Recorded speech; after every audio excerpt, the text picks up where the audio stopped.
She thought you were in an exclusive relationship. We're just dating. Why would a person ask a woman who he was just dating for money? Is not an answer. You are so lucky. You should kiss the ground that you're standing on. This is Judy Justice. Bailiff Cassandra Britt is standing in for Bailiff Kevin Roscoe, and Law Clerk Alexi Mincer is sitting in for Law Clerk Sarah Rose. Tanisha Merriweather is suing her ex-boyfriend, Ty Womack, for a business loan he failed to pay back. Court come to order. All rise. Have a seat, please. Case number 3070, Merriweather versus Womack. Thank you. Miss Merriweather, you and the defendant were sort of briefly in a relationship. Is that correct? Yes. And it is your claim that during the course of that relationship, you made a loan to him. That's correct. And that loan was to start a business. Yes. He hasn't paid you back. No, he That's why hasn't. you're here. Mr. Womack says that you did, in fact, give him that money, which you're going to show me where you took it from, right? Yes. That he didn't start the business because he got preoccupied with other things. Correct. But it was a gift, right? Correct. Okay. Mr. Womack, when and where did you meet the plaintiff? We met online and we started dating. On what online? Just online. Isn't there a site, a place, a Facebook? An Where online. did you meet? It's an online dating app called Black. And when did you meet? May 2022. That's when you first met online. Yes.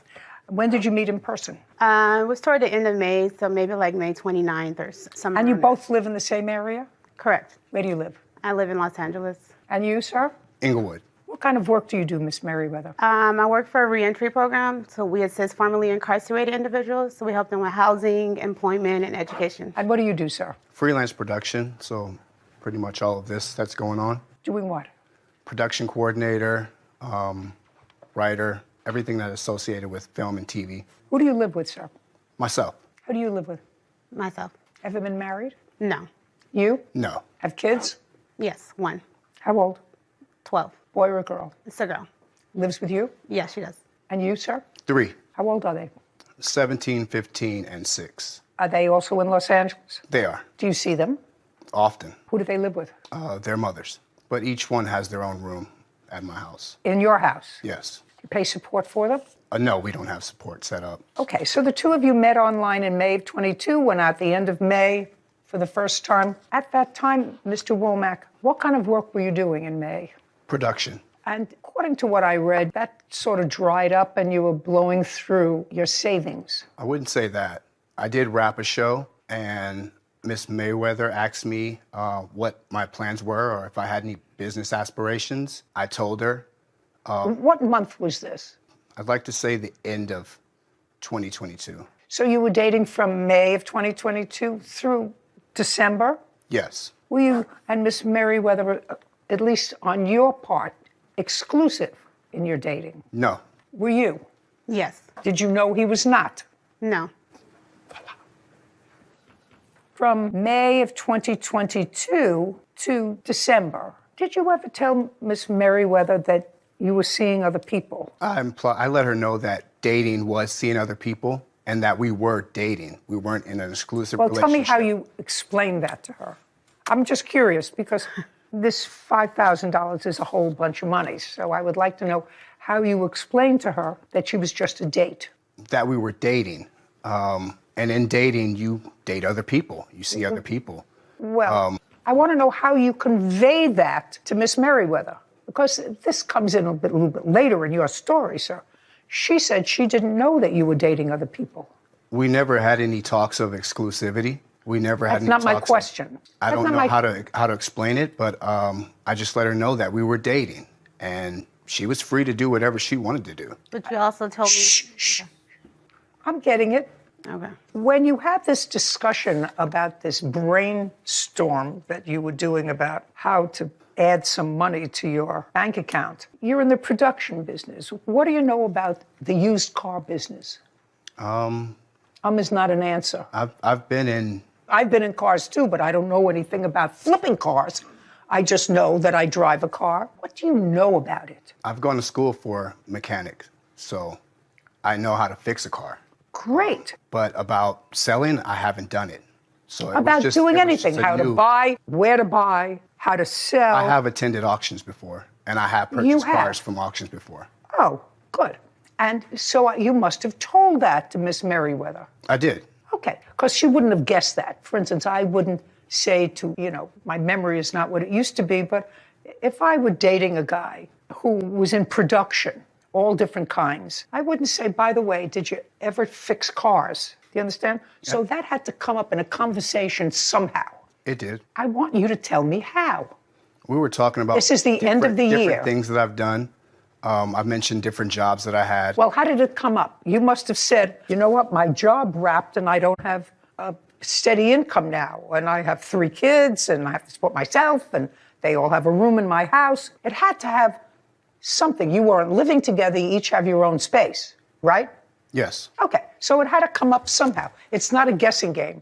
She wasn't like Johnny Carson and Karnak. What's in the envelope? The answer to the question is, it had to come up by you saying something to her, sir. So we were having a conversation about the show wrapping. She asked me if I had anything lined up, any business ideas that I may have had. I shared them with her. No, and what did you say to her? So she said, what's lined up? Your show wrapped, what's lined up? I have an idea for purchasing cars and flipping cars. You said to her? Yes. Okay. And I asked her, are you asking me out of curiosity, or are you asking me because you want to help? And why would you ask? She said a little of both. Why would you ask somebody that you were just dating for financial help? Because again, we're just dating. So if well, that's what I'm asking you. Why would a person of character ask a woman who he was just dating for money? Tanisha Merriweather claims her ex-boyfriend, Ty Womack, owes for a loan she gave him for a car flipping business. A grown man ask a person who is self-supporting, takes care of a child, who lives with her full-time, why would you ask her for money? I didn't ask her for money. She offered the money to me. Well, how does that happen, sir? Over the course of the conversation. And then she let me know, that business venture you were into, I'm going to give you the money. Miss Merriweather, you have a 12-year-old daughter. Yes. She go to school? Yes. She does okay in school? Yes, she does. She have plans on going on to higher education? Yes, she does. Yeah. Mm-hmm. You have all of her college money put away? Not all of it, no, I do not. You saved some? I'm saving, yes. Saving, so that your daughter can go to school? Yes. You wouldn't give somebody that you were casually dating, who was dating other people, money just as a gift? No, I would not. Yeah, why would you do that? You don't look like an idiot. I'm not. Mr. Womack, I can understand that if you had an exclusive relationship and you both thought that you were going to build a life together and you were struggling financially and you had a discussion about how you could improve your financial profile, that I can understand. But so let's see what you told me, sir. Because this is all about loan, gift, loan. She thought you were in an exclusive relationship. You, not so much. You had an idea for flip cars to make some money. According to you, she said, I can help, right? With that business, right? Yes. Not to give it to you so that you could support your kids or to go out and find a new girlfriend, which you did. According to you, that's what you did. So let me understand. You said to her, I'm going to use the money to start a business to flip cars. Is that what you're telling me? Yes. But then you didn't. Now, you give me a whole lot of reasons in your answer as to why you didn't. So let me see if I remember. You said you were preoccupied with your mother's illness, yes. Right? And then she started to ask you a whole lot of things while you were preoccupied with your mother's illness, like where to go to dinner, or were you going, I don't know, to Disneyland, or other that you considered silly things considering your situation with your mother, right? That's what you say in your answer. Yes. But you weren't so preoccupied with your mother that you didn't find another girlfriend, because that's what you also say in your answer. So somehow, between taking care of your mother and this alleged business, you found time to find a new girlfriend. Correct. And you never did buy a car or start the business. That's what you also said. First off, she was never just my a second. She was never my girlfriend. That's not what I asked you. I didn't say she was your girlfriend. I didn't say she was your girlfriend. Would that be correct? Let's read the question back to him, Whitney, that I posed to him, because he didn't give me the answer to my question.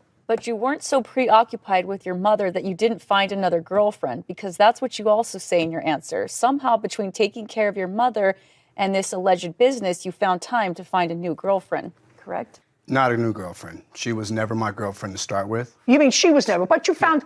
So in dating other people... Just strike the word new. It was a sufficient girlfriend for you to put in your answer. So while dating other people? No. Not what I asked you, sir. You want me to read the question again? Sure. You managed to find another girlfriend? No. No. Did you buy a car? No. I'm going to ask you $24,000 question, or excuse me, the $64,000 question. What did you do with her money? I used it towards my mother's funeral. Really? Is that what she gave you the money for? No, but then she you also took it, let me then know you that took, I could use the money for other things. And I told her I was just a trying second, to hold on to Just a it. second. Miss Merriweather, did he ever tell you he used that money for his mother's funeral? No, he didn't. No.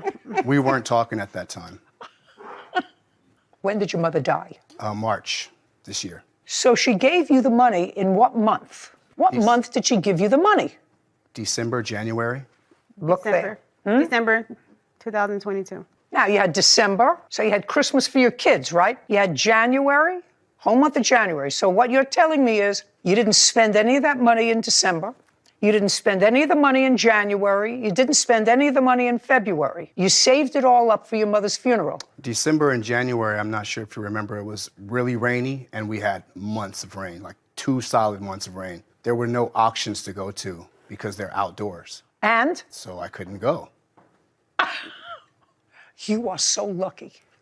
You are so lucky. You should kiss the ground that you're standing on. He has 3 children who have 2 or 3 mothers. I know at least 2. 3 mothers? Right. And he took your money and spent it on himself. Yes. Right? Yes.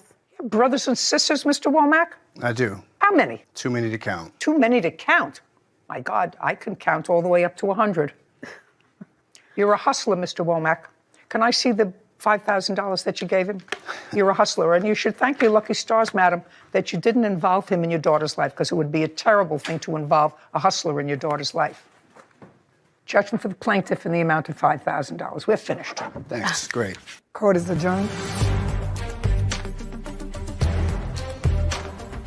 It was a gift. She gave me the money. He knew that he owed me the money that I loaned him, and it was not a gift for him to use for his mother's funeral. She gave me the money.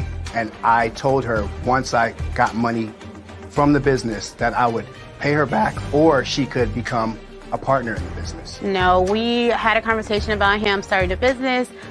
He came to pick the money up from me, and I gave him cash for him to start his business and also repay me. And had I been with her, she'd never ask me for that money ever again. No, he owes me, and it was for a business that he started. It was an investment for him. Out of the blue, she showed up at my house with some subpoenas. He didn't respond back. He blocked me, and that was it. I'm not going to loan out any more money to anyone I'm dating. Okay, my clerk. So this is my take on this case. I made a decision today based on what I perceived as the facts and the relationship between these 2 people. The fact that I think she sort of got hoodwinked. So now I want you to give me a legal rationale for what I just did. Sure. So he accepted money for a car flipping business, and he's under a legal obligation to exercise best efforts to put that money towards his car flipping business. And he used it for reasons outside of that. This was not a no strings attached gift. This was for car flipping, and he has to use it for that. I buy that. Thank you. Case number 3069, Finley versus Neal. Please come forward. Aaliyah Finley is suing her children's father, Jason Neal, for property damage and emotional distress. Miss Finley, you and the defendant have 3 children together. Correct. And it is your claim that he destroyed some property of yours and that he subjected you to emotional distress. Yes. I've had a few husbands who subjected me to emotional distress over the years. Comes with the territory sometimes. I looked at your claim, and I have to tell you, before we even get started, Miss Finley, because I'm a very fair person, I was unimpressed with your claim, so I really don't know what you're doing here seeking $5,000. Aaliyah Finley claims her children's father, Jason Neal, owes for property damage and emotional distress. So let's get to some facts, and I can move on with things that are current and important. Your 3 children are how old? 3, 2, and 1. And the defendant is the father of all of those children. Correct. Did you ever live together? No. Who do you live with? I live alone with my children. You work? Yes. Who takes care of the children? While I'm at work or while you're at work? They go to daycare in between my mother and my sister. Who do you live with, sir? I live in the wind. You live in the wind? Yes. Whatever direction it's going, that's where I'm I always wanted to living. meet somebody who lived in the wind. Now my dream has come true. Okay, he destroyed your property. When was the first time he destroyed your property, and what did he destroy? He vandalized my car. He vandalized your car? Yes. Month and year? September 29th, 2021. And what have you been doing since September of 2021? We're now 2 years later. During that time, my father had died, so it was a lot going on. I have to deal with the death of my father. I was pregnant, and as well, like my father's from Texas, so I had to travel. Well, you've had 2 children with him since he vandalized your car. No, I did not. 1. 1. I was pregnant with our last child when he vandalized my car. Your child is 1. She's 16 months. Oh. I was pregnant with her. What else did he do? Oh, by the way, did you drive that car? Yes, that was my personal car. Do you still have it? Yes. You still have it? Yeah. Yeah. Did you fix it?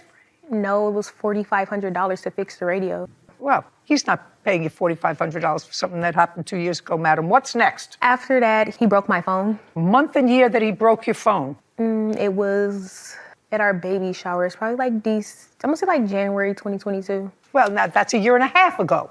Mm-hmm. And you managed to have a baby shower. Yeah. Right? So you had a baby shower, and that was after the car was vandalized. Yes. Yeah, okay. And tell me about the phone. 30 seconds or less. Okay, so basically, with the phone, I was having a dispute with a friend, and I guess he didn't like what was being said, so he just took my phone to end the conversation and threw my phone. And threw it where? On the ground. What happened to it? The screen cracked. Is that the phone? No. So what happened to the phone? It was broke. It was like the screen broke, and it was ink on the screen. So what did you do? Did you get a new phone? Yes. When? The next day. You have a receipt? I don't have the receipt for the new phone I brought, but I have a receipt for the phone he broke. No, I need a receipt for the new phone. Well, I don't have that, ma'am. Well, then you don't have a case with regard to the phone. What's next? He broke my necklace. He broke your necklace. And when did he break your necklace? Around the same time. Well, tell me about it. So this was the event at the baby shower. So he didn't like So it was at the baby shower? Yes. Was it the same baby shower? Yes. I made a joke and he didn't like it. So I was like, he's only here because I like made him come. And then he was like, no, I'm here because I love you. And then he grabbed my neck and pulled me closer to try to kiss him. And I didn't want to do that. So my necklace broke. And this all happened in? It all happened around this January of 2022. Yes. Mr. Neal, I'm going to ask you a question. Do you remember the date of the baby shower? Absolutely. What's the date of the baby shower? Oh, man. Well, you said absolutely. Uncross your arms. What's the date of the baby shower? I think it was like January 7th. In whose house? Of family members. From January 7th, 2022, Mr. Neal, up until today's date, were you and the plaintiff intimate? Shh. Now, look at me. Is not an answer. That's either a yes or a no. You should remember that. Yes. Yes. Yes, absolutely. Yes, absolutely. And if I were to ask you the same question, Miss Finley, between January when he tried to pull you close and to kiss you and broke your necklace because you didn't want to kiss him, have you and the defendant been intimate? No. Yeah, I don't believe that. In any event, whether I believe it or not, you have no case against him. Your case is nonsense. I wrote nonsense when I read it. I still believe it's nonsense. But are you Your sure? case is dismissed. We're done. Thank you. Case is closed. This court is adjourned. I really didn't like it. I'm feeling the way I look good, man. You know, everything's copacetic. Because he hates himself. You know, when you do things, out of spite, you never prevail, I didn't tolerate it. Oh, she lied. She, defamation of character. You gonna sit up there and tell him you're not intimate with me. Look at me. How you not gonna be intimate with me? I hope he just get his life together. Oh, we keep our space and we continue, gravitate in different directions? I've been moved on. Oh, I'ma always be there. We're gonna co-parent regardless, but other than that, significant others, nah, I don't entertain that no more. I feel like because he's in a position where he has nothing, so he wants no one to have anything. Back in the wind. That's the way I like it. Yeah. I think that case can be summed up in a moment. You asked the defendant, do you know when your child's baby shower was? And he said, absolutely. Said, okay, what's the date? Let me think about it. That was it. Yeah. That was a funny moment. That's going to be a TikTok moment. He was in need of a loan. Yes. I was telling her, you gave me this as a gift. Can I play a voicemail, please? Absolutely. And I don't owe you a goddamn dime, you stink ass motherfucker. Aren't you embarrassed? Not really. You have a nasty potty mouth. This is Judy Justice. Bonita Roberts is suing her former friend, Kevin Byrd, for a loan, harassment, and personal threats. Court come to order. All rise. Have a seat, please. Judge, case 3113, Robert versus Byrd. Thank you. You're welcome. Ms. Roberts, you and Mr. Byrd became friends because you were living in the same community. Yes. And according to your complaint, the defendant at some point told you that he was in need of a loan. Yes. And you made that loan to him. And what was the amount of that loan? It was $190. And he paid you back? No. Well, according to your complaint, you had, in fact, loaned him money in the past, and he had paid you back. Yes, he did. Okay, and that was $2,000. Yep, $2,000 one time, $300 another. And then there came a time in December of last year when Mr. Byrd again said that his account was a little overdrawn. Yes. And he asked you if you could loan him that money. Yes, and he would pay me back the following day. And you did. Yes, I sent him $190 through Zelle. And you, as a matter of fact, acknowledged that she did, in fact, give you $190. Yes, Your Honor. And that $190 you have not given back to her. No, Your Honor. So now I don't know what you guys are drinking, but now you're each suing each other for $10,000.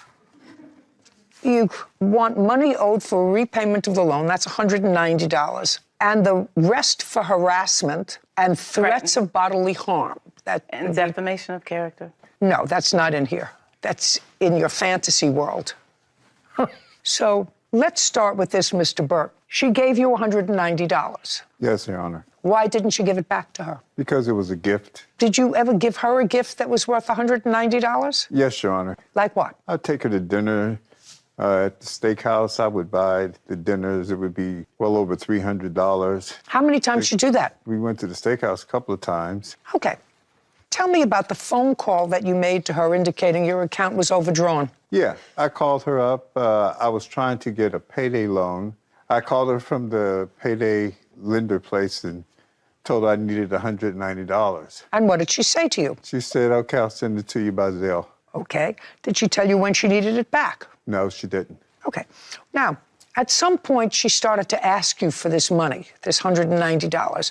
When was that? I think it was sometime around Christmas, I believe. And what did you tell her? I didn't really tell her anything. I was just kind of like ignoring her, because I'm well, like... she was asking you, when can I have my $190 back, and you were ignoring her. Yeah, I'm like, this was a gift. I was telling her, you gave me this as a gift. Okay. Well, a gift is something that you usually buy or give to somebody without being asked. You actually called her and asked her for the money. Correct. That would be like Sarah saying to me, I want this particular bag and I don't have money for it right now. Can you send it to me? And I send her the money, and then she says, well, that was a gift because you sent it. I mean, she's done that, but not exactly. Okay, so we have $190. Now, I want you to get from $190, Ms. Roberts, to $10,000, and I want you to get there in 3 minutes or less. Can I play a voicemail, please? Absolutely, and this is going to be a $9,810 yes. voicemail. This is the first voicemail. Hey, I got your phone call. Don't call me before 12 o'clock in the afternoon anymore, bitch. Like you, I don't work. I'm fully retired. And furthermore, you were calling me about your mother $200. Well, I just wanted to let you know you got your $200 worth on Christmas Day when you hurt my dog and you hurt me. I'm not giving you a dime. So you can kiss my ass, get the out of my life. The way you treated me on Christmas, the way you tried to humiliate me, the only thing you did was you lost your $200 and you lost a friend. I trusted you. And all of a sudden you went rogue, psycho, mother bitch on me. Okay. I already told you have your $190 and he has a bad potty mouth. Okay. So after you got that message from him and he told you, you're out of my life, whatever it was, you had some sort of a bad Christmas. Don't call me anymore. I don't want to know from you anymore. You did something, you humiliated me, you hurt my dog. Leave me alone, get out of my life. What did you do? I didn't do anything because I kept getting voicemail. Just a second. So you didn't contact him again? I sent an email saying how hurt I was, just but a second. I didn't call him, no. Well, do you have the email? Yeah, I do. I'd like to see it. So you sent him an email after you got this message. May I see? You have it written? Yes. I'd like to see it.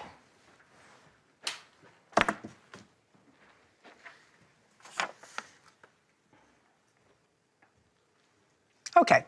This is a very nice email, Mr. Byrd. So far, it's a very nice email. I'm going to read it out loud. It said, just so you can hear how ridiculous you get when you're inebriated. I really pray that you get some help. This has to stop. I have only been a good person to and for you, and you turn around and say these nasty things to me because you don't want to pay me back. I've always been there for you whenever you were in need, loaning you money when you need it. For you to make up a bunch of lies, it truly breaks my heart. And I feel so sorry for you, but I will pray that God helps you get a peaceful, calm space where you don't require liquid courage and possibly keep one good person around you. And she doesn't say anything nasty to you in this email, sir. It says, I will see you in court because I'm not going to allow you to steal money from me. I really thought we were friends. Bonnie, lovely, lovely email. If I got that message from you, sir, I would not have sent you this, except she probably knows that you're a drunk and that she felt sorry for you. On Christmas Day, did you go out and buy yourself a little pint of vodka? Yes, I did. And bring it, shut. Sorry. Does it look like I need help from you? You don't. Oh, okay, good.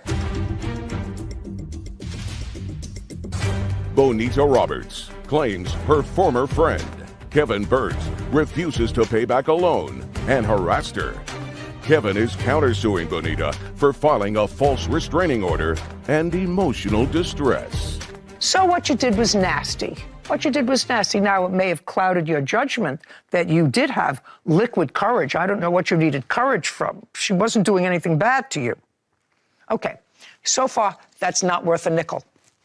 It's just a bad potty mouth. You knew he was drunk. He said, I feel sorry for you, but I'm going to take you to court. You already won your $190. Okay. Okay? We're getting to $10,000. Now, you say that he threatened you. He did. And it's on a voicemail. Yes. Okay. I'd like to hear the threatening one. So far, okay. it's just potty mouth. First of all, can I just, a little backstory. I had knee surgery. He threatened to harm my knees. Okay, I'm When listening. I asked for the money back. And this is what really bothered me. I just got the notice from Wells Fargo of you begging for $190. I'm going to call Wells Fargo and I'm going to let them know that I don't owe you a dime, you broke-ass bitch. And you better keep your communication with me either by phone or by email. Because if you ever show up at my house, God help you. I'm going straight for the knees. Okay, got it. Aren't you embarrassed? No, Your Honor, Miss Roberts started needling me about not being around her, ignoring her calls after I got the loan, which I didn't. I was actually in the hospital after I suffered 3 incidents of cardiac arrest on July the 22nd. Listen to me. He's lying. Shh. You should be embarrassed by those phone messages that you left her while you were drunk. And if you tell me you weren't drunk, that's twice as bad. You understand?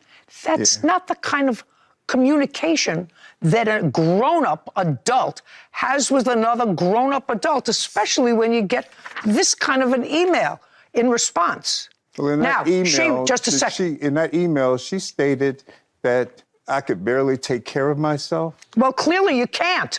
If she said it, it's true. No, it's not true. Yes, it's true. Well, Mr. Byrd, It's very Mr. true. Shh. Okay, so they're nasty messages.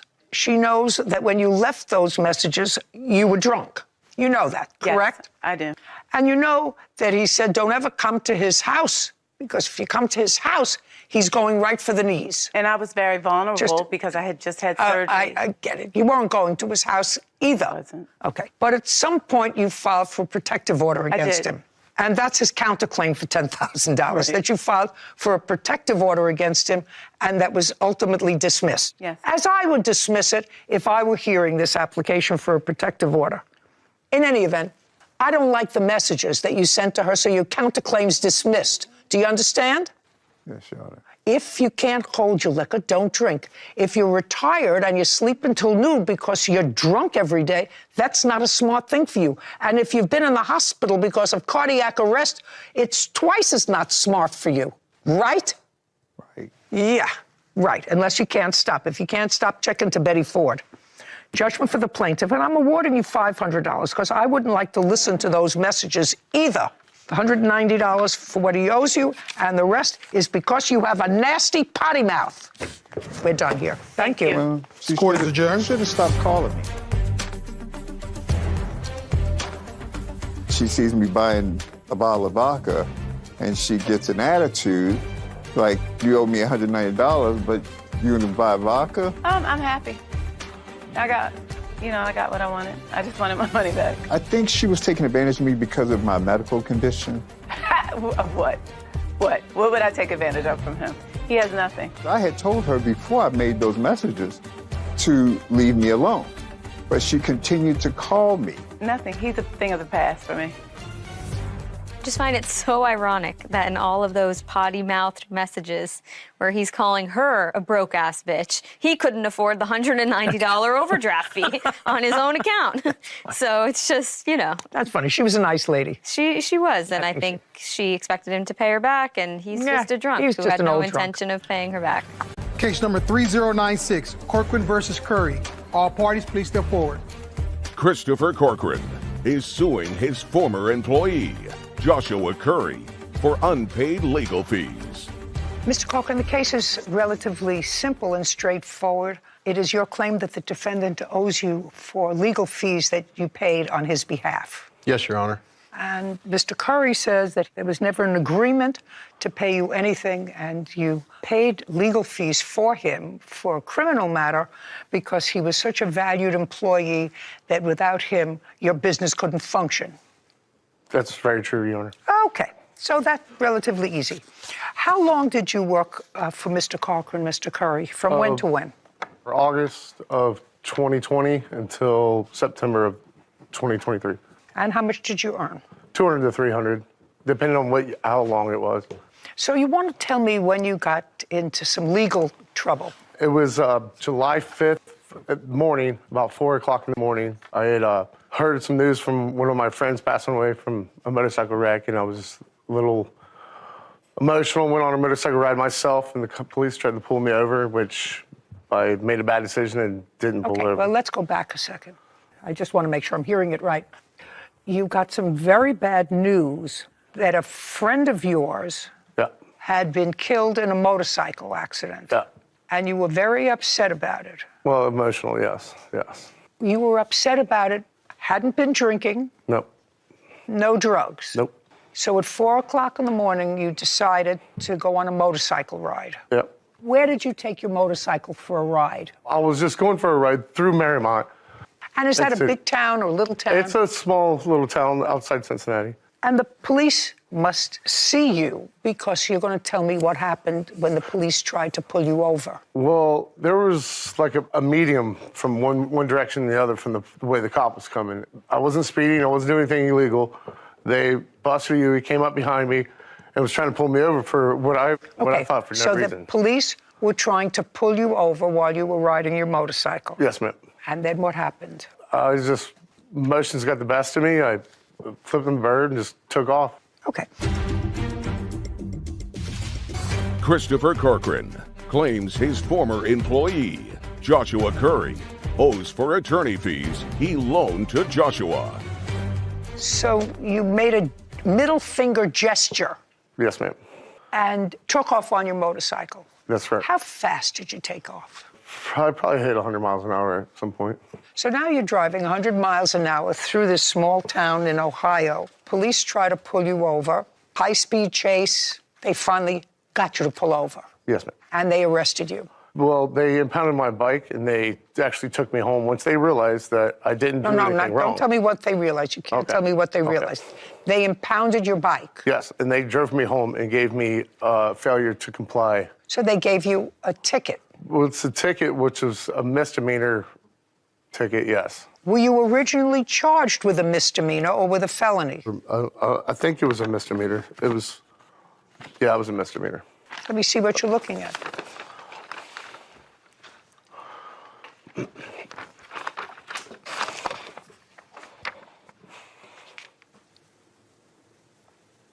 Okay, so at some point, you got in touch with your boss. Mm-hmm. Tell me when that was. Probably later on that evening, that day. And I told him I was in trouble. Yeah. And at that point, did you ask him to do anything for you? Not at that point, no. At what point? I don't really remember. It was just more or less like, we're going to handle this. You know, we'll make sure everything's okay, kind of conversations. Okay. Now I'm going to come to you, Mr. Cochran. First of all, you have a business that is what? It's a commercial construction. We had set up pallet racking and warehouse. When did you start the business? 2008. Is the business still ongoing? Yes. And it's still ongoing, so you've managed to keep your business even after this valued employee is gone. Yes, Your Honor. So I have to tell you something, Mr. Curry. The only time that you become indispensable is when the show has your name on it. Do you understand? Yes, Your Honor. Other than that, everybody can be replaced. I say that because your defense is, because what Mr. Cochran did is he contacted a lawyer on your behalf, and that's the money he wants. And your position was you never asked him for it, you just did it. Okay, so you tell me about the conversation that you had with him, Mr. Cochran, when he called the next day. He called me and told me that, pretty much verbatim. Exactly what he told me. He went to court. He called me after court. He said, I don't know what to do. He said, they told me to come back with an attorney. So now he's going back and he said to you, this is bad. I have to go back to court. They told me to come back with a lawyer. Did you tell him that? Well, yeah. And you said to him? I said, let me make a phone call. I'll get in touch with my attorney. He'll call you, get your side of it, and we'll go from there. So you called your lawyer. So I called my attorney. He called Mr. Curry. They spoke. He called me back. He says, Chris, this is bad. This is bad. He said, he's going to do some time on this. And then? He said, he said he doesn't have any money, and he told me $6,000. So I told Mr. Curry, and he says, well, I don't have that. I said, well, I'll take it out of your check, and on we went. Is that what he said to you? Well, that's not really how I remember the conversation, but, I mean, it was a couple years ago. I would like you to tell me how, Mr. Curry, you remember the conversation. Well, I just remember him saying that, I have a friend that's a lawyer. We'll take care of this. We'll get it handled. Well, Mr. Curry, what I'm asking you is, you're not related to him. You're not his brother. You're not his cousin. You're not his son-in-law. You're an employee. If you knew about the amount of money, $6,000, why in the world would you think that he was just going to cover that for you? I mean, he brought it up to me after the fact that it was paid. Like, I didn't have a chance to say yes or no to $6,000. Well, you knew the lawyer wasn't working for nothing. Well, I completely understand that. But I also thought the way that he would approach me was like, we're going to take care of this. Okay. May I see the invoice from the attorney and a copy of your check?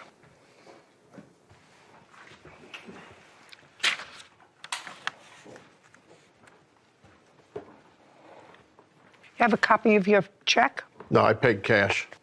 No, you didn't. Yeah, I did. Oh, well, Your Honor. This doesn't do it for me, sir. Show me where you took $6,000 from. Out of my safe. I mean, I keep a lot of cash on hand at the house. Well, I'm not believing you, sir. I'm going to tell you I'm not believing you. Because there's no reason why you would pay a lawyer in cash. For somebody else, when the somebody else is expected to pay you back, so you have absolutely no proof that you paid anybody. You loaned somebody money to pay a lawyer. You pay that lawyer by check, and you have proof of it. There's a possibility that you did lay out some money for him, for a lawyer. I don't believe it was $6,000 because this is not a lawyer's invoice. I can get him on the phone. Oh, no, I'm absolutely positive that you can get somebody on the phone, sir, unless I have proof that the amount of money that you laid out for Mr. Curry, I'm dismissing your case without prejudice. You go and plead it to somebody else. I don't buy it. We're done here. This court is adjourned.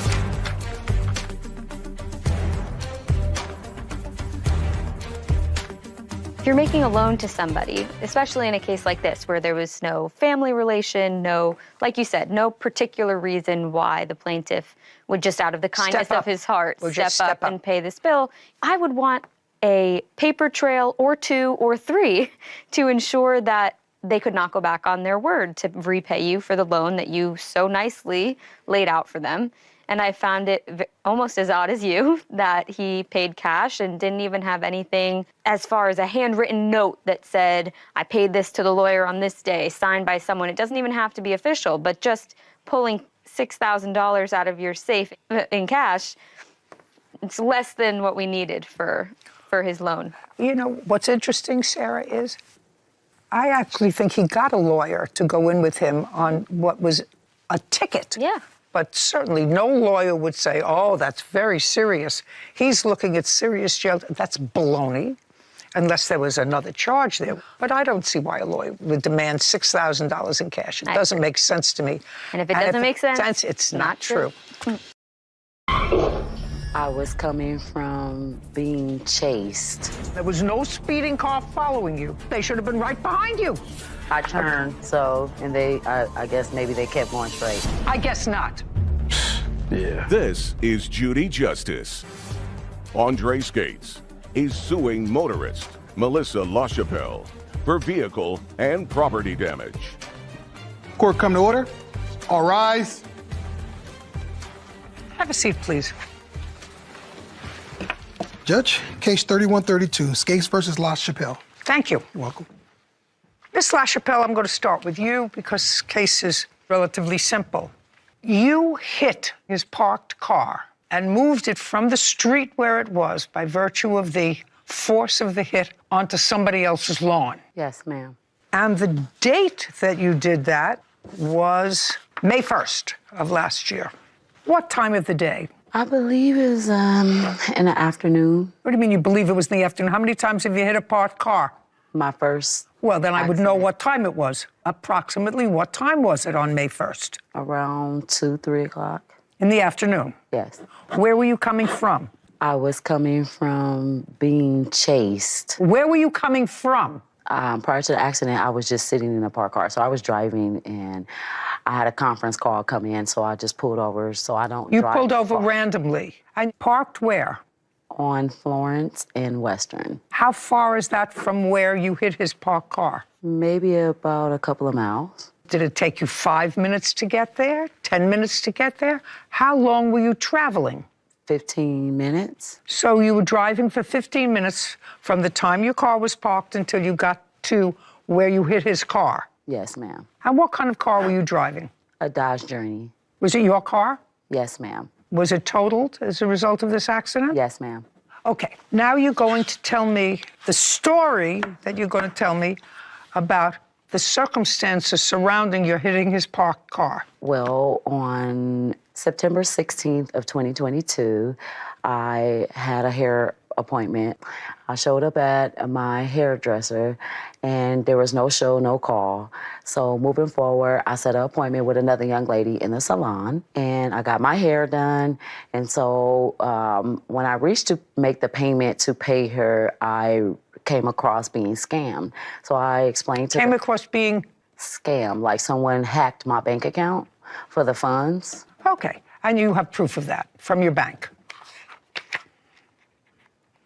No, I do not have that. So the answer is, account. just a second. So the answer is, you do not have any proof as to the beginning of this story? No, Okay. I have no proof of the bank account being hacked. Well, but you showed the hairdresser, according to you, that your bank account had been hacked, that's why you couldn't pay her. Correct. Well, I'm just asking you for proof of that. No, I don't have it on me. So you don't have it? No. Well, that's easy enough to get. Your bank account was hacked. We're not talking about 30 years ago. We're talking about a year and a half ago. So you would have had that, if the story you're giving me is true. What's the name of the hairdresser? Have you ever used her since? No, never. No. What was the name of the hairdresser that you had an appointment with that you didn't see that day? Have you seen her since? Not since the incident of wrecking his car. I seen her on that day. So you haven't seen either the person you were supposed to see or the person you stiffed in September of 2022, No. right? And then, allegedly, on the day of this incident, you saw one of them? Yes. Yes. As you were sitting in a parked car where you had randomly pulled over to make a conference call. I'm just following the story. And then what you said in your answer was these people started to chase you. They started to vandalize and attack me in my car first. So you took off? Yes. Now, you had been on a conference call. Did you stop the conference call? I just Just a dropped second. the phone. The answer is you stopped the conference call. Yes. But you still had your phone. Yes. And somebody was chasing you, according to you, for 15 minutes in your car where you were with your phone. Just want to know that. Yes, ma'am. Someone was chasing you. Yes, ma'am. It's a lot of baloney. Okay, so you hit his parked car. And this was a 1981 Oldsmobile Cutlass, is that right? Yes. That you had been working on, restoring. Now, when had you purchased it? I purchased it in, when did I purchase that? It was Just a second, the questions get harder. When had you purchased it? A month before, a week before, a year before? 2.5 years ago. When you purchased the car, who did you purchase it from? I don't have his last name, but I have it in my phone. But his name was Jose, and he was from San Diego, and that's where I purchased it from. And how much did you pay him for the car? I paid him $10,000 for it. And you also have proof of that? Yes. I'd like to see it. Well, I don't have it. I don't think I brought the bill of sale with me, though. That sucks. I know you needed that. Do I got the bill of sale? No, I don't have the bill of sale. Hold on. Let me see. It's in my phone from that date. Where'd it go now? Yes or no, sir? That's a very easy thing. Don't waste my time here if you don't have a bill of sale in your phone. I don't have it in my phone. Okay. Very good. And you don't have it there. Okay. Andre Skates claims motorist Melissa LaChapelle owes for damages after Melissa struck his classic Oldsmobile Cutlass. Melissa says she was fleeing from a dangerous situation. Now, you say that you were notified that your car was hit. You were either on your way to or from work. What kind of work do you do? Security. And you left your house. I assume it's a private house. Do you rent or do you own? I rent. How much do you pay in rent? $1,000. To whom? To the landlord. How do you pay him? I pay him through Cash App. And you were driving to work, is that right? Yes. Okay, what kind of car do you have? 2008 Jeep Grand Cherokee SRT. Do you have a note on the car or do you owe it free and clear? Yes, I do have a note on it. And you pay for your car payment from a bank account, right? Mm-hmm. Yes. I'd like to see your bank account where you paid $10,000 for this car. Oh, you'd like to see it? Oh. Oh, yeah, I want to see that. Because I assume if I said to you, could I see a check for the $10,000, you don't have a check. No, because I pay cash. Just a second. Well, you don't carry $10,000 in cash because you can transfer the cash just like you do for your landlord. Yes, right? Yes. And you don't want to carry that your amount. car payment. So that's the way your generation, not mine, but your generation pay things. They walk over to a machine and they go like this with their phone, and it's paid. So you pay your other bills that way, sir. So you don't walk around with cash. I want to see where you had $10,000 in the bank 2 years ago.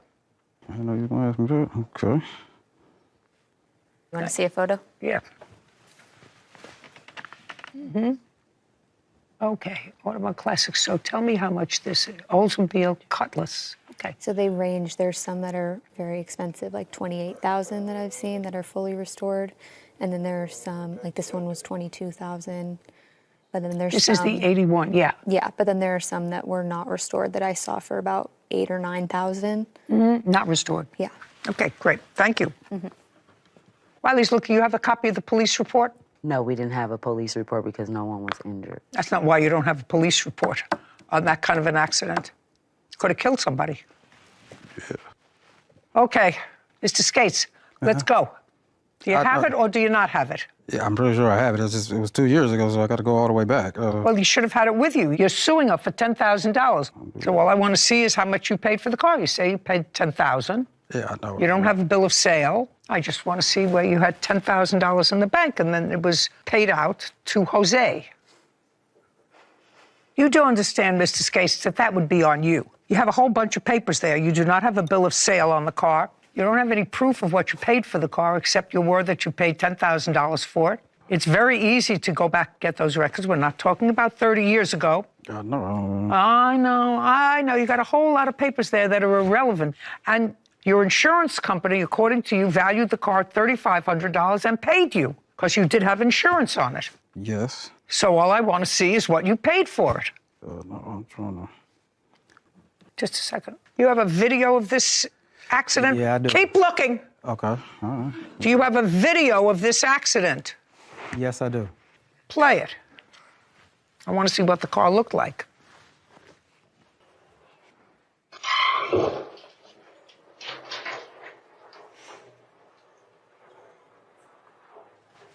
Play it one more time.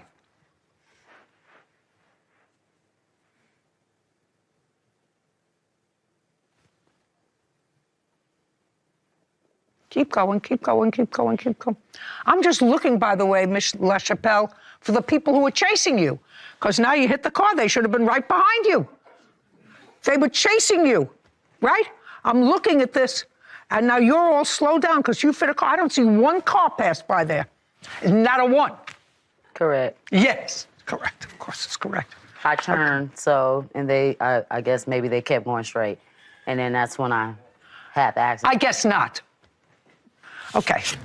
Mr. Skates, I want to tell you, your exercise in exploring your phone to find proof that you paid $10,000 for this car is going nowhere. Got it? Yes. Now, you insured the car, correct? This old car, because it was going to have value once you restored it. Yes. Now, restored, the average price is about $10,000. That's what Sarah tells me, correct? It ranges, but I could find a couple if you want. No, it ranges 9, 10, 11. It can go anywhere around that amount, but that's fully restored, right? Well, restored means like when that's mint condition. Like, 'cause when it's in mint condition, that's how much it would go for, like 9 or 10,000. But the features that were on the car were extra couple little features that people like on those cars, which is the stick in the floor and the T-top features that are on there that people I have like. no idea, sir. Show me what the car looked like before she hit it. There we go, right here. This is the one with the rims. Here goes one. Where's the other one at?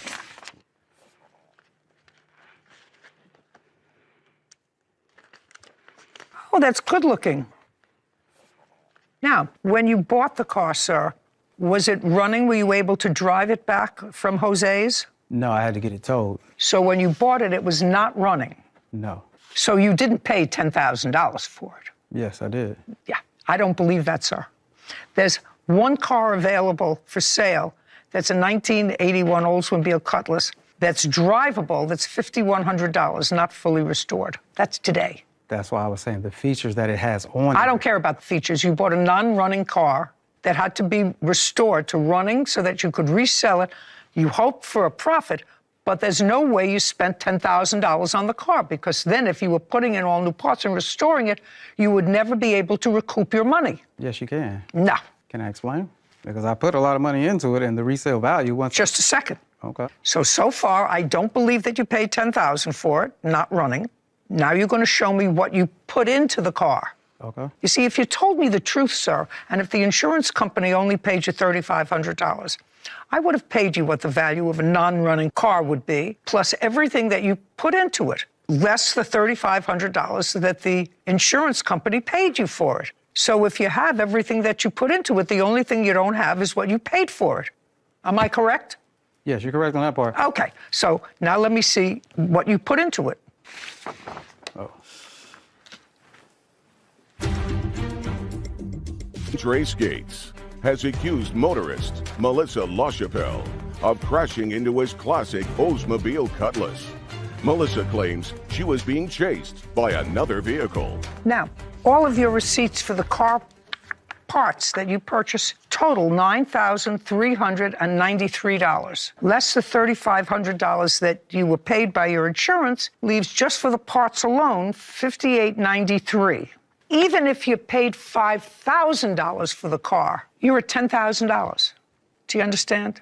Yes. So if you would given me a figure that I understood, because right now you want me to believe that a man who works very hard in security paid $10,000 for the car and $10,000 for parts. Yes. And the average range for the car is? Between 9 and 18. Between 9 and 18,000. Yes. To buy a restored car, and you've already put in $20,000 in the car before you sold it. And I don't even know if it was ready to be sold. Do you understand? That's how much I was going to sell it for. It was like $20,000. That's what I was trying to explain. Just how I understand that. You've already, if you want me to believe, sir, that you bought the car for 10, you're already at 20. So even if you sold the car for its highest price, which is 20, you'd be breaking even. That's not what you bought it for. Well, no. You bought it to make money. No, I bought it to keep it, actually, because it was a sentimental What? value. I said I bought it to keep it because this was something that I wanted to have for a while, because this was something that was kind of sentimental to me, because we all used to ride these cars when I was younger, so it was something that I kind of enjoyed and liked, and I wanted to keep it. I wasn't planning on selling it right away once I finished. How old are you? 44. So what you're telling me is you remember driving around in this car when you were 2 years old? No, in my 20s. You know, I want to introduce you both to the truth. Hello, how are you? I understand who you are. Thank you very much. Okay, Mr. Skates, you're owed some money from her, even though you've inflated some figures. She owes you some money. Do you have any reports from the police on this? I have the vehicle incident report. I'd like to see it, please.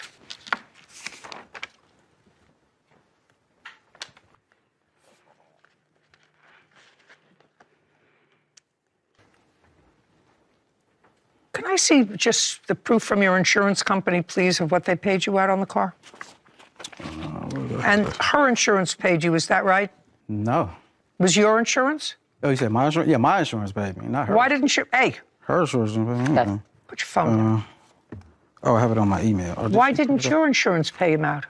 I didn't have insurance. I was switching my insurance policy to a new company. Oh. And I got So into just an a second. accident. So when there was a traffic report, you told the police you had AAA insurance, because that's what's in the report. No, they asked me for my information, and that's what I told them. Well, I said that's what you told them. You told them that you had insurance and AAA was your insurance company. Well, and that's a lie. The paperwork. Just a that I second. had. That's a lie. You told them that you had insurance and you didn't have insurance, and there was no speeding car following you. I did not tell them I had insurance. I told them the truth, that the same thing I told you. No, you didn't, because then they would have given you a summons for driving your car without insurance if you created that kind of an accident. Did they give you a summons? No. No. Okay. Some piece of work.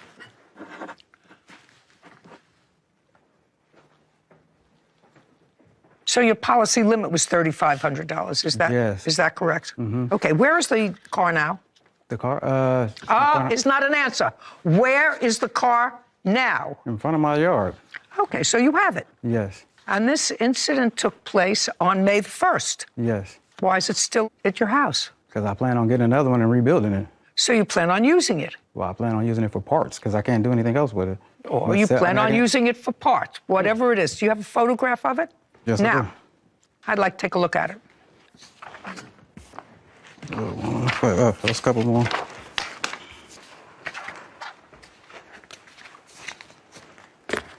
Oh, gee whiz. Yeah. Yeah, there's no way you can use this car. Why don't you just scrap it? Well, because I was planning on, if I took her to court and won some money, I was going to try to buy another one, rebuild it, use some of the parts off of that one, and try to get my car back, you know? That's just, I mean, it's a big loss for me. I mean, what am I going to do? I mean, that's all, only way I can see I can get back, you know? Okay. Valuing the car at $10,000, which is $9,000 what you put into the car. I have no idea what you paid for it. You got $3,500. I'm awarding you a judgment, sir, of $6,500 against the defendant. Judgment for the plaintiff in the amount of $6,500. We're finished here. I would have taken your license away. This court is adjourned.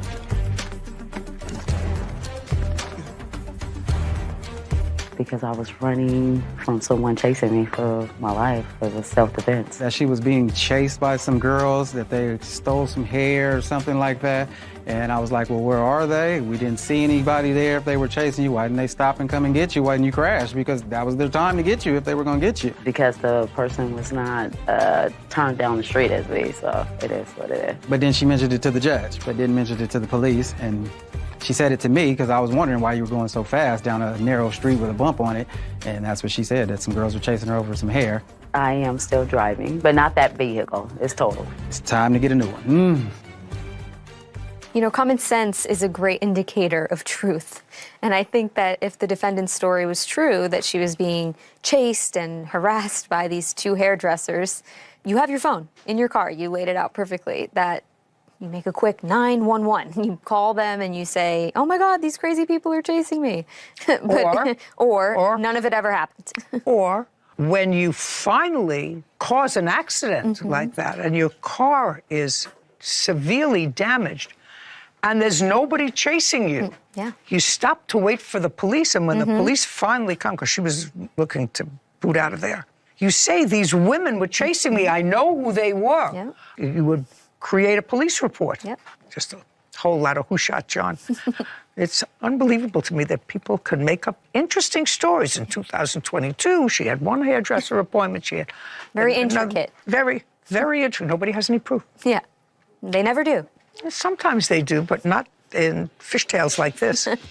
Your dog has now caused injury to somebody. I don't know why you're smiling. You're such an idiot. I don't think that it's funny that she got hurt, but my dogs are not vicious. I just cannot agree with that. I don't give a rat's behind whether you agree or not, madam. That you're too stupid to understand that is something you have to take up with your parents or your therapist, not me. This is Judy Justice. Susan Ferguson is suing her neighbor, Tanisha Harrison, for damages from a dog attack. Court come to order. All rise. Have a seat, please. Case 3158, Ferguson versus Harrison. Thank you. You're welcome.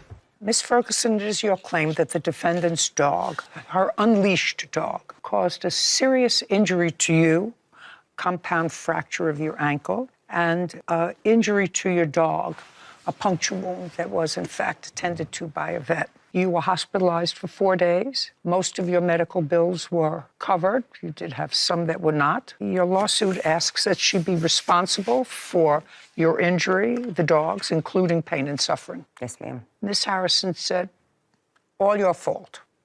That seems to be your... That is correct. Okay. On what date did this incident occur with Ms. Harrison's dog? It was April 27th of 2023. What kind of dog do you have? I have he's a mutt. We believe he is part poodle, part schnauzer. He was a rescue. At how old is he? I believe he's 3. And how much does he weigh? 22 pounds. And you were taking him out for a walk? I was taking him out for a bathroom break, actually. Yes. I work 8 hours a day. Got off work, came home. So what time was this? So it was probably about 3:30. In the afternoon? Yes. And I took him out for a bathroom break, and it happened so quickly. I was usually go down my drive, and... Show me where you live. Could you walk over there and show me where you live? Yes. Actually... So, from her house... Show me where you came out. I see what you're... So there's a driveway. I have pictures that might be better. Fine. Why don't we do that, ma'am? While she's looking for those photographs, Miss Harrison, that is a photograph of your house. The two of you were neighbors. That is correct. What kind of a dog do you have? I have a pit bull. How old? 3. How long have you had him? 3 years. Is that your only dog? I have 2 dogs. 2 pit bulls? Yes. Both the same age? The boy is 4. And this is a girl? Yes. Her house is here, behind here, goes around here, and that's her house. Did you understand that, Kevin? No, I didn't see the house. No, I'm just telling you. Did you understand that explanation? No. Okay. So, you're out. Dog is on a potty break, and? Okay, so her dog came around, and that's basically Came around where? From her backyard into our yard, and then around the corner, and then down the alley. And the alley that you're referring to is right here? Yes, ma'am. And that's where you encountered her dog? Yes, ma'am. And there is broken pavement here. Yes. And what happened when you encountered her dog? Her dog charged my dog and latched on, and my dog started squealing. And I was trying to get in between them. And as I did that, her dog knocked me down. I fell. It startled her dog. Her dog released my dog. I was able to grab onto her dog's collar, hold on for dear life. And then a resident of her house heard me screaming, and he came running and grabbed the dog. A male? A male. Who grabbed the dog? I grabbed the dog. Why would she say a male grabbed the dog if it was you? You can't be It mistaken. was a male. Honestly, this has been an ongoing thing. There was no male. My dog got loose. My dog didn't leave the neighborhood or the yard. Your dog was off leash. You acknowledge that your dog was off leash. Yes, ma'am. Right. And let's say the dog didn't leave your yard, which I don't believe. Okay. But let's say that, because we're going to come back to her injuries in a moment, which was serious. You acknowledge that her injuries were serious. I read your answer, and what your answer says was, you start out by saying, I unlatched my door, and the dog pushed out, without my realizing it, the dog pushed out the front door after I had unlatched it. That's the way you started your answer, right? Yes, that's what you said. Do you want me to read what you said, or does that refresh your recollection? You can read it. Okay, fine. On the day in question, my door did not fully latch, and my dog pushed his way outside. I followed him to the yard. That is correct. I did not unlatch the door at that time. Did not fully latch. That is correct. Okay. I mean, what is semantics? The dog got out without a leash. Correct. A pit bull. That's correct. A pit bull. Okay. And you own your own house? I do not own it. You rent it? I do. You have renter's insurance? I do not. Oh, that's a pity. Did you try to get renter's insurance? I did not. Oh, that's a good thing, because they usually don't issue renter's insurance to people who have pit bulls, and also a variety of other dogs that have been deemed to be dangerous. So if you have a pit bull, you got to keep it under control at all times, because they are capable of serious damage. You do understand that, don't you? I do understand that. Great. And you do understand that if, as you indicated in your answer, the pavement she was walking on was cracked. Absolutely agree with you. I see the photos. And I absolutely agree with you, for the purposes of this argument, did not come into physical contact with her, but that she turned to run away from your unleashed dog. For the purposes of this discussion, you don't think you're responsible. I do not, ma'am. Well, then I'm here to tell you you are legally responsible, because the sidewalk was uneven. But if I believe you, which I don't because you weren't there, if I believe you, your dog came out unleashed, and she, for whatever reason, she's small, she's frail, she turned to run away from your dog, because that's what you say here. She turned. So when she tried to run, what was she running from? She wasn't running from a mugger. She wasn't running from a burning fire. What was she running from? Your Honor. Just a second. Not a Your Honor.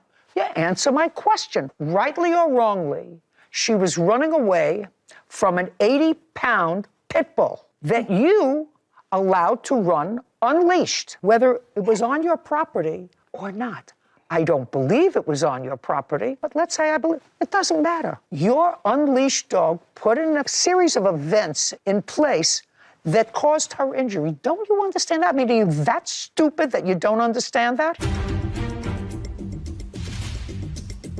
Susan Ferguson claims her neighbor, Tanisha Harrison, is responsible for damages after Tanisha's pit bull attacked Susan and her dog. I'm going to say it again. Your unlatched door allowed your 80-pound pit bull to get out, unleashed, and run into your yard. She got frightened. If I'm believing your scenario, that's not what she says. If I believe your scenario, she got frightened and turned to run. That's what you said. I agree that my dog did get loose. My dog did not leave my property. If she was frightened, she could have slipped over her dog, but there was no reason for her to be scared. There was no reason. I want to tell you something. If I were walking with my dog, which is much smaller, and I saw an 80-pound pit bull running without a leash, I would be petrified. I would turn and run, or do what you're supposed to do with a grizzly bear, stand there, but I would turn and run and be frightened. And that series of events which caused her accident were put in motion by the fact that your unleashed dog was out unattended. I can't agree. I don't give a rat's behind whether you agree or not, madam. That you're too stupid to understand that is something you have to take up with your parents or your therapist, not me. That's the law. Your conduct put in place a course of events which caused her injury. Your negligence in not keeping your dog leashed and in your home precipitated her injury.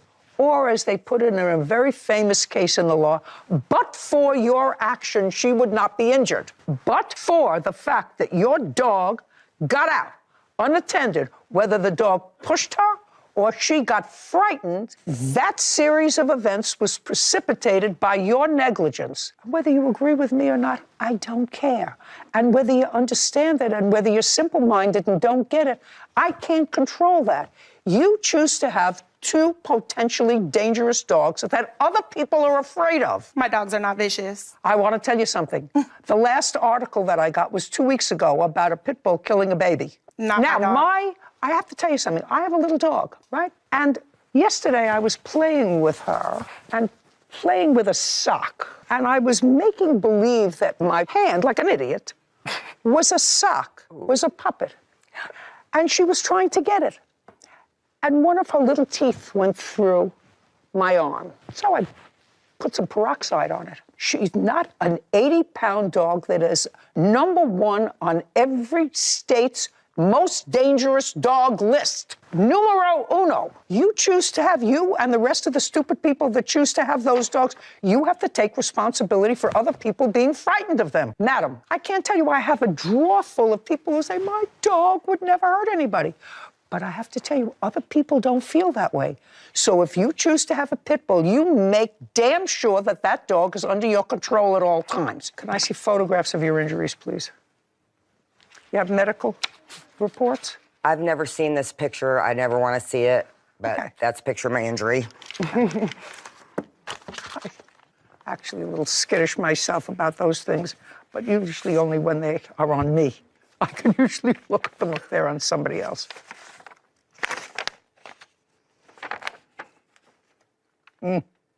Serious, very serious. I assume that the maximum jurisdictional financial limit in your jurisdiction is $6,500. Yes, is that correct? Because I wondered where you got that number from. What kind of work do you do, Ms. Harrison? I'm a quote specialist in insurance. For insurance? That's correct. Who do you live with? Myself and my children. How many children? 3.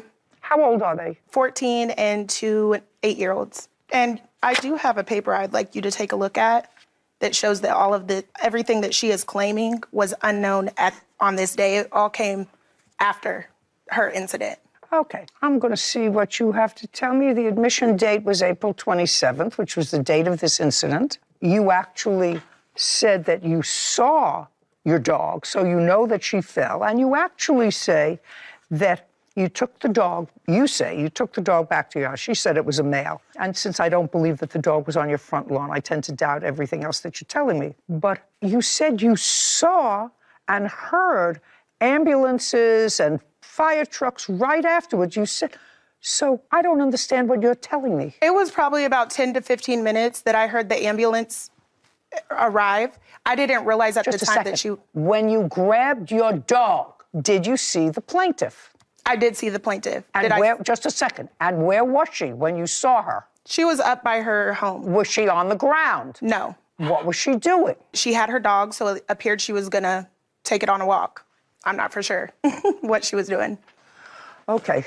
Your Honor, just a second. I'm sorry. You know, not only do I think that you're stupid for having 2 pit bulls in your house with 2 small children, which you've had for 4 years, according to you, one, and 3 years another. So that, to me, in and of itself, says that you are a negligent parent and stupid. However, when I read your answer, which you probably don't remember, let me read what you said when you want to show me that this didn't occur because of your dog. Okay. This is your sworn statement. My dog went to the end of my property to check out the plaintiff and her dog. He was calm and wagging his tail.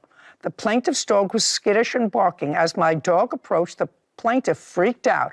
I believe she was being extra paranoid because she was high. She lunged backward, trying to pull her dog away. The pavement she was walking on was cracked and uneven and lifting up in several spots. So when she tried to run, she tripped and fell. She ended up falling on her dog. That's your sworn statement. That's a little different from what you just told me. I'm pretty sure. That's a little different from what you just told me. I did not see her actually fall. I didn't learn that until afterwards. Then why did you swear to this? I may have worded it wrong. You didn't word it wrong. You worded it to suit the best possible scenario you could for you. Susan Ferguson has accused her neighbor, Tanisha Harrison, of owing for damages after Tanisha's pit bull attacked Susan and her dog. Somehow you snowed animal control because if they didn't take custody of your dog, there was something, what? I have a report here. May I see it, please?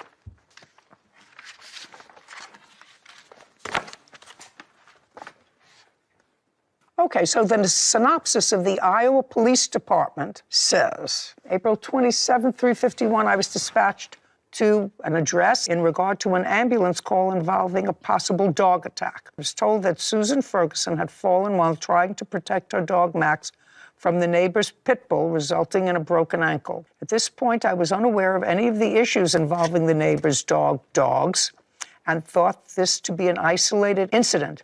It was also unknown at this time that Miss Ferguson's dog had sustained some injuries from the neighbor's dog. Officer knocked on your door, where Tanisha Harrison answered. We informed her of the incident next door, and she confirmed her dog was in the house, as well as the dog had managed to slip out the back door, which led to the incident with Ferguson. Harrison was apologetic about the incident, and due to the fact that it appeared to be an isolated instance, no citation was issued. An unknown amount of time passes before I was contacted by Ferguson with regard to the incident, where I learned that Max had actually been injured. Max is your dog, that had been injured as well, and that there had been previous issues involving Harrison's dogs getting loose. After learning of this being an ongoing issue, I informed Ferguson to call and report the dogs at large at any time she sees them off their own property, so we could establish a pattern of offenses. That's the police report. You have a different report? No, I have that same report. Yeah, okay. I don't even have to, your dog is okay now. Yes. It was taken to the vet by somebody else. All right. Miss Harrison, as I said, you get the impression that I think that your negligence in keeping these two pit bulls in your house with small children is problematic. You understand that. And I understand all you pit bull lovers out there, you're going to write me nasty notes. Don't bother. I don't read them. Your dog has now caused injury to somebody. If your dog causes injury again, this lady is going to know about it because she's still your neighbor, or did you move? I still live there, yes. And you still live there? Yes. So she will know. So hopefully when one of your dogs decides to act out again, it's not with one of your 8-year-olds. Now, I know that you think that that's impossible. If I knew you better and if I wanted to get to know you better, which I don't, I would take you into my office and show you a drawer full of articles that people send me about their grandchildren, their neighbor, their parent, or themselves who have been seriously injured or killed by a pit bull. I never knew anybody that got killed by a Shih Tzu. Never. So you choose to have a dangerous animal in your house. That's totally your bag. She's suing you for $6,500. If the court could award her more than that, which I can't, I would. If you work for an insurance company and you give quotes for insurance, you should have renter's insurance. So, well, I don't know why you're smiling. You're such an idiot. Did you see how much damage to her leg your dog caused? Did you take a look at it? I want you to think about one of your 8-year-olds having a bone come through their leg. Your Honor. Caused by listen to me, caused by somebody else. You see that stupid smile that you have on your face? I don't think that it's funny that she got hurt, but my dogs are not vicious. I just cannot agree with that. My dog did not cause her any. There's no reason. If she fell, that was on her own time. I'm just telling you, stupid. You wrote to me what you saw that afternoon. You said she got frightened and she turned away to run away from my dog that got out from an unlatched door. That's what you wrote here. And I'm telling you that that's the law. But for your negligence in letting that dog out of the house unleashed, just a second. I don't care. But for your negligence in allowing the unleashed dog out of your house, she would not be injured. And if you don't get that, I'm really sorry. And I'm sorry that you had 3 children, because I hope that they're smarter than their mother. This case is over. $6,500. Judgment for the plaintiff. We're done. This court is adjourned. Thank you, Your Honor. My dogs are not vicious, and I just cannot agree with the way that it turned out. I'm happy with it. I definitely need the money to help me with my medical bills. The dog did not touch her dog, which she is claiming my dog attacked. He had 3 puncture wounds. My dog did get out the door, but the dog did not leave my property. I wish Tanisha well. She's actually a very sweet lady and going to try to be good neighbors. We're going to continue our daily life. I'm just happy my dog's around. You know, every jurisdiction has a list of dogs that statistically are the most dangerous. So first, I don't understand why you would choose a dog that is one of the top 5 in every jurisdiction, most aggressive dogs that have caused more injury, that have had more lawsuits, that have had more hospital reports of injuries, more coroner's reports of death. Yeah, and that's the risk that they take. And I feel like people don't think of situations like we just saw as frequently as they do the direct bites or incidents directly dealing with their pit bull. The defendant here was trying to make her point that my dog never touched her, my dog never touched her. Well, she was still a plaintiff as a result of your dog, like you said, setting off this chain reaction. So although your dog might not have bit her or broken her leg by biting on her leg and snapping it off, that doesn't matter. It was still as a result of your negligence in letting your 80-pound, all-muscle pit bull that you know more than half the population is afraid of, that caused all of this to unravel. Yeah. And what I couldn't understand was the inappropriate smile. An incident involving your dog, whether you agree or don't agree with my decision, you have to appreciate the severity of it. She actually saw her, according to her, saw her injured. Plaintiff said, no. It was a guy who came out. So I actually don't believe much of what she said anyway, because either she lied in court or she lied in her affidavit. Either way, she lied, and she's stupid for having those dogs around twins who were then 3 years old. Sorry. So you were cooking tacos. You started to yell because he was getting his food first. I was raised out in my house, lady eat first before men. That's when her mom started tripping. This woman punched me in my face twice. He supported your family. Yes. You were eating tacos that he bought. Yeah, but that might have entitled him to take his food first. This is Judy Justice. Daniel Denham is suing his ex-girlfriend, Tamra Hoffbauer, and her daughter, Danae Outlaw, for an unpaid loan, unauthorized debit card charges, and a false arrest. Court come to order. All rise. Have a seat, please. Judge, case 3177, Denham versus Hoffbauer, outlaw. Thank you. You're welcome. Your last name is? Hoffbauer. That's your daughter? Yes. 17? Yes. Mr. Denham, you first met Miss Hoffbauer, according to your complaint, years ago. Is that correct? Yes. And that was in Minnesota? Yes, it was. Where you were both living? Yeah. How old are you, sir? 31, ma'am. And how old are you? 40. You have 3 children? Yes. How old are they? 15, 17, and 19. How old were you when you met the defendant? 19. And how old were you? I was 30, 31. Doesn't all add up, but Close. And you had a physical relationship. Is that right? Yes. Then you moved to California. Yes. In what year did you move to California? I moved out of town first, and then I later moved to California right after. But I was about like 8 years into that. Okay.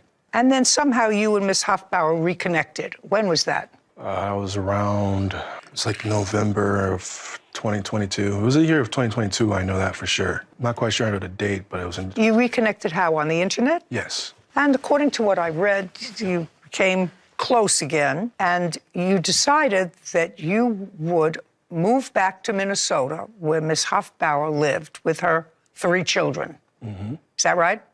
Only under the conditions of what I was doing for her, of course. All I made was a stark statement, which was you decided to go back to live in Minnesota with Miss Hoffbauer and her 3 children. My apologies, yes. And she didn't have any money. She had lost a job, she says. She was struggling financially. Where were you living, Miss Hoffbauer, when you were having this internet romance with the plaintiff? In 2022, No, just answer my question. Where were you living? In my car. With your 3 children? Yes. So you sent her $6,200 in order to find a place to live for herself, the 3 children, and you were going to join them. That's the story that I'm getting. Is that right? Yes, and it was also to fix her car, too. But you sent $6,200, and you do not deny that he sent you $6,200. Nope. No is the answer. And with that $6,200, you found a place to live, a rental. Yes. You put down month's rent, month's security, last month. How much was it that you put down? $3,500. And what did you do with the rest of the $6,200? I fixed my car. I needed... Just a second. You fixed your car. Yeah, fixed my car. Yes. Bought household, like some furniture and household items I needed. In what month and year did you move to Minnesota, Mr. Denham? October 27th of 2023. And in what month did you get the apartment? Was that also in October? It was before that. It was in August is when I moved into my apartment. The apartment he paid for? Mm-hmm. Yeah. So you moved in August 1st? Yep. Yep, it's not an answer. Yes. Yes. Yes. It's an answer. And he joined you a couple of months later? Yes. You were working in California? Yes. What kind of work were you doing? I was working for a company called Con Global. It's a car shipping port. I was shipping Teslas. Did you have a job waiting for you in Minnesota? Yes, I did, but it fell through. But I later ended up getting a new job. In Minnesota? Yeah. So you were there at the end of October, and you were there the month of November, living together, and the month of December. Yes. On December 31st, which is New Year's Eve, you were cooking. Yes. What were you cooking? I was cooking tacos. For whom? For the family. Had you gotten a job, Miss Hoffbauer? The answer was either a yes or a no. No. So you did not have a job from the time you moved into the apartment until December 31st. Yes. Is that correct? Yes. And Mr. Denham was supporting you and your 3 children, because prior to Mr. Denham, you were living in your car. Yes. All that is true. Yes. So you were cooking tacos. Yes. And what happened? Okay, so the meat had just got done. No, just a second. Mm-hmm. You were cooking tacos, and what happened? And he got up to get his food first. To get his food first? Yes. And? I had felt some type of way.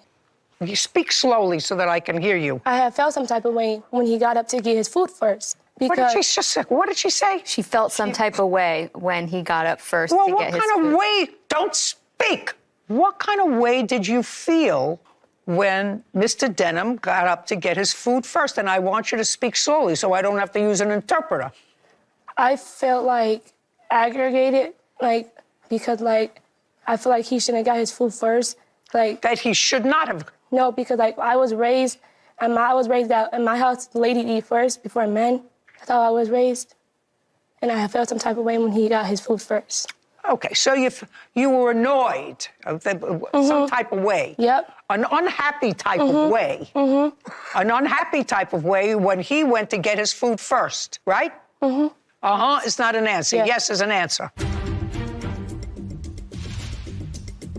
Daniel Denham, claims his ex-girlfriend, Tamra Hoffbauer, and her daughter, Danae Outlaw, owe for an unpaid loan and unauthorized debit card charges. Tamra is countersuing Daniel for an assault. Okay, so what did you do? What did you do? I walked away after, and then he started arguing with my mom. No, you said something. Look at me. Turn your body around, look at me. What did you say to him when he got up to get his food first? I said, you shouldn't be able to get your food first. And then I said, you shouldn't be able to get your food first. I was yelling, I was mad. I was like... You were yelling and you were bad. Mm-hmm. It's just a second. That's better. Mm-hmm. Because it's like I was there, right? Like I have a camera inside. So you started to yell at Mr. Denham because he was getting his food first. Yes. I want to ask you this question. You had now lived in the household with Mr. Denham for 2 months. Yes. Had you ever heard your mother and Mr. Denham arguing? Yes. What did they argue about? Money. What was the argument about? It was about him trying to say that my mom has to give all the money that he gave to my mom back to him. Okay, so that they were arguing about this $6,200. Yes. That he said, you have to give that back to me. Yes. And your mom said... My mom said that she didn't... No. Think. He said, you have to give that money back to me. Yes. And your mom said what? No. No. And that's what they argued about. Mm-hmm. Yes. Yes. So now you're telling me he's got to wait to eat dinner. Yes. And you were yelling at him. Yes. You yelled at him first. Yes. And then what happened? After I yelled at him, he went to the bed to sit back down to eat his food. And then that's when my mom stepped in to defend me because he was still arguing with me. Just a second. Mm-hmm. He sat down on the bed to eat his food. Yep. Yes. And then your mother came out and he's sitting eating his food. Yes. And what did your mother say to him? Nothing, because we were still arguing. Me and him were still arguing. What were you arguing about? He was eating. He was eating, and he also said that he spent $50,000 on me by myself. That's what made me really mad because I don't like when people throw money in my face. And then he was trying to throw money in my face, trying to say he spent all the money on me, and he never spent nothing on me. Well, you were living in a house he paid for. You were eating tacos that he bought. Yeah, but... You were living in Minnesota in December, where it's very cold, and he was paying for the heat, right? You were driving around in a car that wasn't working, that your mother had fixed with his money. Yes. All of those things are true, right? Yes. Okay. That might have entitled him to take his food first. So he's sitting and eating. Your mother comes over to defend you because you're yelling at him about he's taking his food. Yes. And then what happened? And then after that, him and my mom started arguing. Okay. Was he still sitting on the bed eating his food? So he's sitting. Is your mother standing or sitting? She's sitting on the bed, too. So she's sitting on the bed, and she's yelling at him, and you're yelling at him. Mm-hmm. And then I went in my room, and then I let them argue, and then they were both yelling, and then that's when they got, I don't know what happened, because I didn't see him slap my mom really like that. I went in my room, and then he just slapped my mom, and then that's when I came out there. Well, you said you didn't see that. No, I didn't really see, like... Just a second.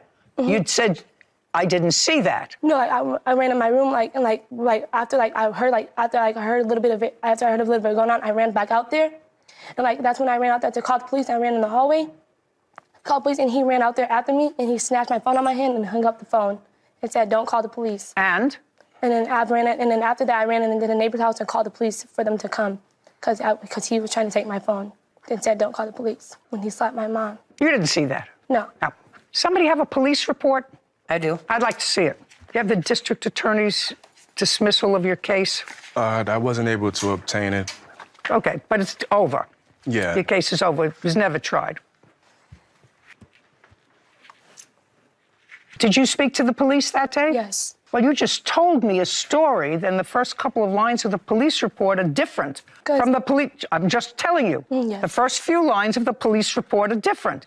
You said you were raised that a man doesn't take his food first, they eat last. That's what you just told me, correct? She can read that back. That's why Whitney is here. Yes. You told the police that you argued about how much food he took to eat. How much food? Not that he went first. So that wasn't true, right? Yes. Yes. Well, this police report is interesting.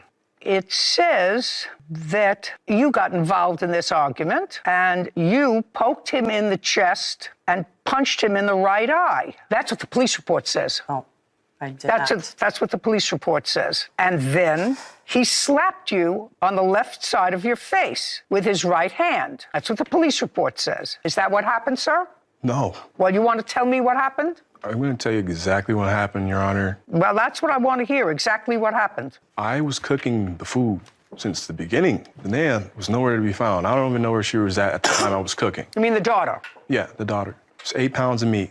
It was me, her, Danae, Samantha, and the other teenage daughter, Danae. Cooking the food, just cooking it. It's done. No one's trying to eat. I even said it was done. I scooped up my food, 1 taco, sat down and started eating. She goes in there, scrapes the pot.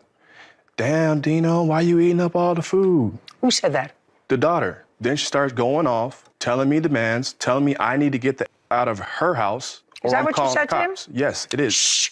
Is that what you said to him? Yes. Okay, and? Or she's calling the cops. And she started calling the cops. So I'm like, what are you doing? Why are you calling the cops? I'm not going anywhere. I've been paying all the bills, this, that, and the other. She just kept on going, and she ended up actually calling the cops. And I'm telling her, get off the phone. What are you doing? That's when her mom started jumping in the conversation. She started tripping. And once I brought up that I just helped you guys out from being stranded, this woman punched me in my face twice. You let go of her hand. I wasn't even trying to smack her. I was trying to like block her from punching me. And I guess the block was like a smack to her, but I didn't smack her. Okay. It was like my fingertips. Whatever. nipped her. She put her hands on you first. Yes. That's what it says in the police report. Daniel Denham has accused his ex-girlfriend, Tamra Hoffbauer, and her daughter, Danae Outlaw, of owing for an unpaid loan and unauthorized debit card charges. Tamra claims Daniel assaulted her. Now, you were arrested, charges were dismissed. Ultimately, that case is over. Am I correct? Yes. This is what you're suing for. And I'm not even asking you. I asked your daughter. So I'm not going to ask you about the event. I'm just going to ask you as follows. It is true that August, September, October, November, and December, he supported your family. Yes. It is. That would be true. And if I believe your daughter, if I believed your daughter, which I don't, it would have been rude of her, Yes. to say to him, what are you doing eating that food first? Yes. Would have been rude of her. Yes. And when she came to get you, did she come to get you or did you hear her? I was in the living room. I was out there. Okay, so you were there. So you heard what happened. I saw everything. Your daughter was rude to the man who was taking care of you and your family. He hadn't been rude to you. Yes, he was. Tell me when he was rude to you on December 31st. He was rude earlier all day that day. He's had an attitude the whole day. Okay, now, when the police arrested you, how long were you held? I was held for 3 days. 3 days. From December 31st through January 3rd? Yes. And it is your claim that in addition to the $6,200, which your daughter actually acknowledged was a loan because you had been asked to repay it over the entire course of him living there. And that's what you fought about. Look at me. That's what they fought about. Your mother returning the money that he had sent her to get started with her children. They fought about that.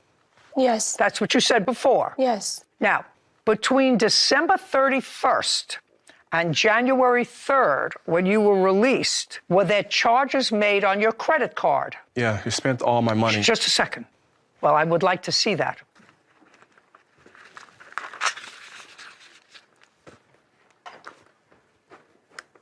I also filed a police report about my stolen wallet. Just a second. So now I'm going to ask you a couple of questions, Ms. Hoffbauer. Between December 31st and January 3rd, did you take any money or use any property that belonged to the plaintiff? I did. I had just a second. Permission. The answer is yes. Yep. Yes. And I assume you had no communication with him while he was in jail. No. So you didn't have permission to take that money. Can I say something? You had no permission to take that. I did, though. I had his card before. And whether you had his card before or not. He gave me his card a couple days before that. That card was in my wallet. And I also have text messages asking his dad to come get his stuff, his wallet. Like, come pick it up. Nobody stole his wallet because there was an OFP. Shh. Who are you? Samantha Neely. What do you have to do with this case? I was there the night of the argument and the assault and pretty much a witness because I'm over with... Was she there? Yeah, she was there. Mm-hmm. Okay, now I want you to be real careful. Do you understand? Yes. Really careful. You can stand up. Who was cooking? Who? Careful what you say to me. Just be real careful. Dino. Because you got here from Minnesota. Yes. I assume you want to get back to Minnesota. Yes. You lie to me, you don't get back to Minnesota on my dime. You understand that? Gotcha. Who was cooking? Dino. Point. He was cooking. So far, we're doing okay. And when he was finished cooking, he took his food and went over to sit down where? Onto the mattress in the living room. Okay. Now, when he took his food, what did she say to him? She yelled out loud, "You're taking too much food. You shouldn't eat first. Kids and ladies should eat first." And what did he answer? He answered, "There's enough to feed everybody." There was nothing wrong with that, right? Right. Right. When did she tell him to get out of their house? Right then and there. Right then and there. He said, "There's enough to feed everybody," right? Correct. And she said, "Get out of my house." Correct. Now you can sit down. You can go home to Minnesota. You see, the witness says you're a liar. Do you understand that, don't you? Huh? Yes. Your witness, $6,200. How much was withdrawn in total, Mr. Denham, while you were incarcerated? 14, 23, 13. Did you finally get a job? Yes. When? 2 months ago. Months ago, that would be. February. Well, meal ticket was gone. How to get a job. Okay, 7623, counterclaims dismissed. We're done. Goodbye. This court is adjourned. And I'm just tired of dealing with it. I'm just glad it's over with. Justice is going to always prevail, man, and the truth is going to come out regardless. So I cared about them, you know what I'm saying? I had real love for them, you know? I didn't want to have them out here suffering. I got history with them, so it just killed me that they betrayed me like that and trying to screw me over and think they're going to get away with it. I'm going to get a restraining order. Like, I don't want to ever see him again. It definitely bit the hand that fit him. That little girl was some piece of work. Oh, yeah. Not so little. 17. She's 17. You're away from but- being a legal adult. Yeah, some piece of work. When I saw how this went, felt sorry for him. Yeah. Felt sorry for him. And he spent 3 days in jail. Yeah. And you could tell just at 17, that frontal lobe is not fully developed yet. And you knew the situation. You knew you weren't paying the bills. You knew your sister wasn't paying the bills. You knew your mother wasn't paying the bills. And so to pop off because you felt some type of way about the order in which you ate dinner that he paid for, is just so short-sighted and just proves her immaturity. So, not much you could do, but I'm glad he got his money back. Can you imagine what our household would look like if I yelled every time Poppy ate his food first? Oh, no, Poppy always eats Poppy first. always eats first. Yep, and sometimes all of it. Right. He said that you assaulted him. But I didn't hit him. Get out of here. Oh, ow, ow! So fake. The judge granted him a restraining order. I did not hit him. Did the judge grant him a restraining order? I'll plead the fifths. It doesn't matter. This is Judy Justice.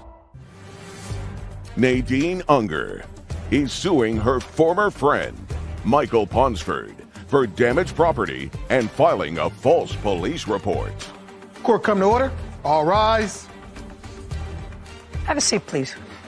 Judge, case 3166, Unger versus Ponsford. Thank you. You're welcome. Ms. Unger, your cause of action against the defendant has a couple of parts. First, you're suing him for having you falsely arrested. Correct. And then you say that he damaged some property which he was storing for you in a unit. Correct. At his Okay. house. Those are the two things that you're suing him for. He has a counterclaim for property damage, which he's going to tell me about. So first I'm going to deal with your complaint, because I've read your papers, and it appears to me that you two have known each other for a long time.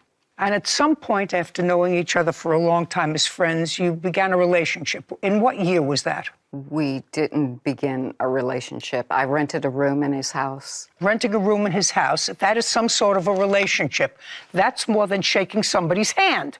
It's a relationship. It's a Well, I business understand that, but you were, in fact, in a relationship with him while you were living in his house. Could you give me an answer, yes or no? That's a very easy answer. The answer is yes. I'll plead the fifth. What? Miss Uncle, please don't play with me. You have a claim, and your first claim is that he had you arrested. And what I am trying to establish is the ground rules for that part of your complaint, having you falsely arrested. You knew each other for a long time. Yes. Let's not play with each other. You moved into his house, and when you moved into his house, you began a relationship with him after a period of time. After a period of time. Okay. Very good. May I present some evidence? No. Sorry? While you were living in his house, in the year 2022, 2 years ago, according to you, he had you arrested for domestic violence. And the incident surrounding that, I'm going to encapsulate and tell me if there is anything inconsistent with what you wrote in your papers and what I'm saying. Okay. On this date in 2022, you took his phone. You took his phone to make a call, and you went into another room in the house. No. He gave me his phone. I asked if I could use it. He gave me the phone, and I went into his shop. That's exactly what I said. In the shop. It's not in the house. And I locked the door of his office so I could Madam, use the phone. it's all pretty irrelevant to me because what I read, what he says happened, what you say happened, are two different things, but putting it all together, you took his phone, you went into a room, you locked the door, and according to him, he tried to get into the door and he wanted his phone because you were looking through his phone. And when he finally got into the door with a key, is that right, sir? Yes, because it was his house, he said that you assaulted him. You left the house subsequent to that. According to you, on that day, you went out to a movie and you went for something to eat and then you went home. That's what it says here. And you went home, and when you got home, the police were there and they arrested you for assault. I was arrested for assault. I did not hit him. Just a second. You were arrested for assault. Yes. That's what we're talking about. And you were taken to jail. And you were in jail for how many days? 7 days. But I didn't hit him. Just a second. We're getting to why it doesn't matter, Miss Unger. We're getting to why it doesn't matter. If I hit him or not? Yes, we're getting matter? to why it doesn't matter. So you went to jail for 7 days. And when you got out of jail, you contacted the defendant and went back. No, I couldn't. And you went. There was a restraining order. Back to the house. No. Are you telling me that after this alleged assault, you and the defendant, I've read your papers, you and the defendant did not go back to having a relationship for a period of time? No, never. After she was released from jail, we made arrangements for Nadine to get her belongings. Is that what happened? Correct. Shortly after that, she came to me and apologized and wanted to rekindle things. No. She told me how overwhelmed she was, and her outburst was a one-time thing. She never officially moved back in, but she stayed at my house most nights. Are you telling me that that is not true? That is not true. Did you ever stay at his house after you got... Careful what you tell me. Did you ever stay at his house after you were released from jail? No. Have any proof that you did? That would be anything after September 18th, 2022. I have the... No, just a second. Don't speak. Just look. Well, these... Don't speak. I'm resting. Just fine. Any communication with her after September of 2022? I didn't say I never communicated to him, but I'd never spent the night there. He won't find anything. There's no evidence I spent the night at his house after that. I don't know whether you did or not. I did not. I had screenshots taken of conversations, but nothing's dated here. Okay. There's no proof because it never happened. I'm not so sure, Miss Unger, because I don't think that you were actually totally honest with me. In any event, he filed a restraining order against you, a temporary restraining order, according to what you said, and the restraining order was granted. Yes. Was it granted after a trial? A hearing. Well, a hearing, a trial. You appeared before a judge. Yes. And you were sworn to testify. Yes. And you testified. Yes. Well, you had to testify, and he testified. Other than the two of you, did anybody else testify? No. And after the hearing, which has the same quantum level of proof that I have here, the judge granted him a restraining order. The judge said he didn't. Just a second. Did the judge grant him a restraining order? He did. For how long? 6 months. Nadine Unger claims her former friend, Michael Ponsford, damaged her belongings and filed false charges against her. Michael is countersuing for property damage. Okay, I can't here, nor will I, overrule that judge's opinion about whether or not he was entitled to a restraining order. And his restraining order was based upon the events that took place in 2022, correct? Yes. Just that event. That was the only kerfuffle that the two of you had, I assume. No. It's the only time you were arrested. Correct. Okay. Well, the judge has already ruled on that, so I'm not considering that. It's not part of your case anymore. It's already been adjudicated. I have the arrest report. Have what? The arrest report where she was arrested. Does it take her statement as to what happened? No. It states that... Shh, don't tell me what it states, then I can read it. Your Honor, I counted 32 lies in that statement to police, the arrest report. Mm-hmm. Police report indicates that you had a relationship with him for 2 years. No. Not true. Okay. I moved in July of 2021. And moved out when? When I was arrested. And never came back? Never came back. Okay. In any event, that case has already been adjudicated. Another judge heard evidence on it on whether or not there was sufficient showing that he was entitled to a protective order. That court found that he did, and I'm bound by that court. Those charges were dismissed. I don't care whether they were dismissed. The dismissal is beyond a reasonable doubt. The quantum of proof, on the other hand, in a civil proceeding is much less. And a judge who heard his request for a protective order granted it to him on the same facts that you're asking me to hear. I cannot do that. It's called res judicata. The issue has already been decided by a court where the quantum of proof is exactly the same as it is before me. I'm not relitigating that case, Ms. Unger. Do you understand? I don't care whether you understand. I don't care whether you understand or not. I've just explained it to you. You want to consult with an attorney? You can do that. The attorney will explain the same thing. You've had your day. I'm not speaking to you. Okay. You've had your day in court. I did not have a day in court. That's why I'm suing him for damages of filing a false police report. No, madam. You did have your day in court before a judge. That was before the charges were dropped. The charges, listen, please. Criminal charges were dropped after the... It doesn't matter. After the... It doesn't matter. This is a civil proceeding. You had a similar civil proceeding before a judge who heard you testify as to whether or not you assaulted him, and he testified as to the nature of the assault, and that court found... I didn't testify, though. You just told me that you did. Could you read that back when I asked her if she told her story? Either you testified or you consented to the order. That's the only way. Yeah. It says, and you were sworn to testify? Yes. And you testified? Yes. I did not testify. So when you told me you testified, you were lying to me? It was a long time ago. I did not It was testify. a long time ago, too long ago for me, too. There was a final order of protection granted for 6 months. That case is finished. Now let's talk about your property. I brought a video of the assault when she hit me in the office. I'd like to see that, by the way, just for giggles. Me too, for giggles.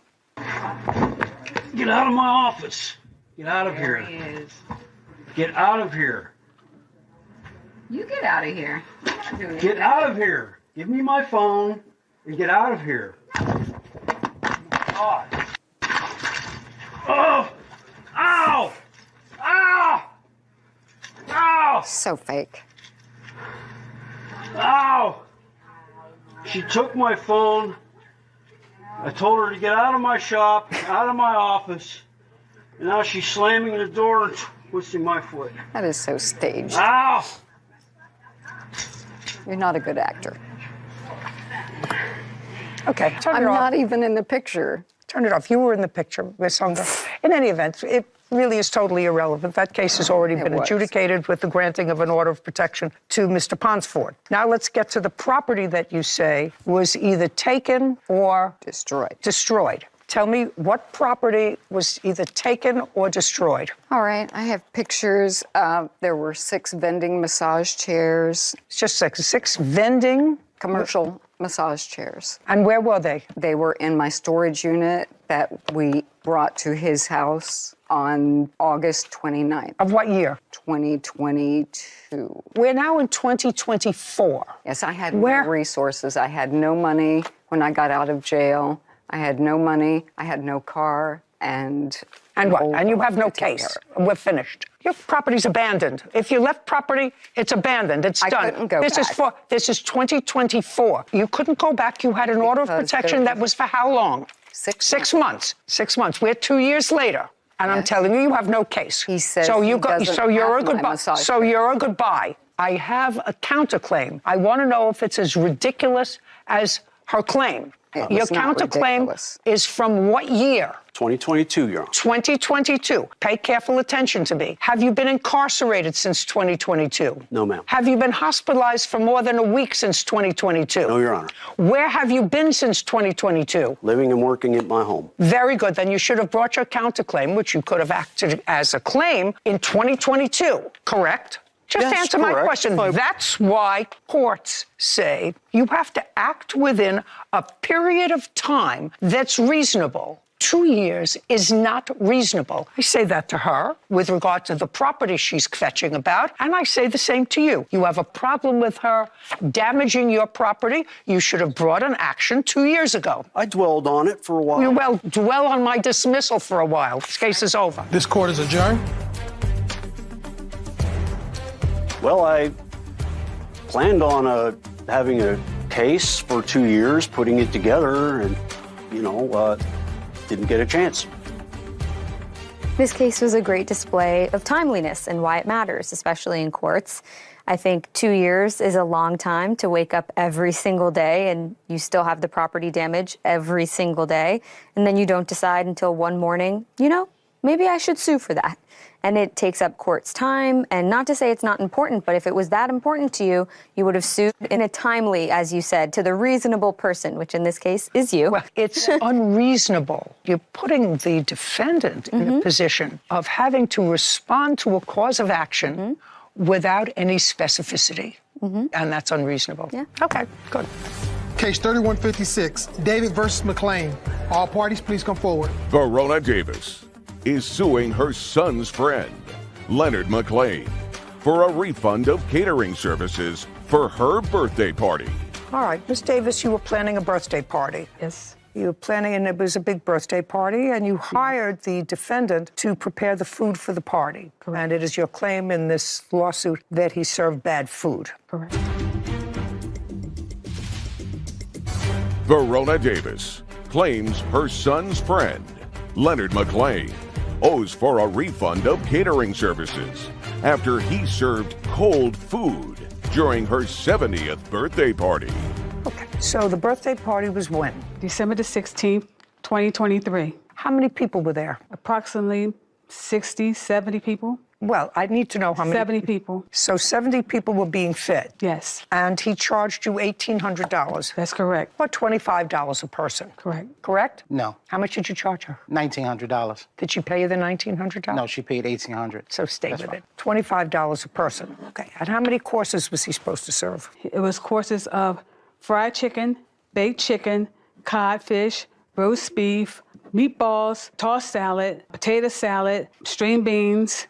Okay, that's a lot of food for $25 a person. Okay, and you had your birthday party, and you claimed that the food was bad. The fried chicken was not well cooked. Is that correct? That's correct, Your Honor. The baked chicken? The baked chicken was not well cooked either. What about the roast beef? The roast beef was raw. Do you have any photographs for me? Yes, I do, ma'am. I'd like to see the photographs of the food that you're talking about.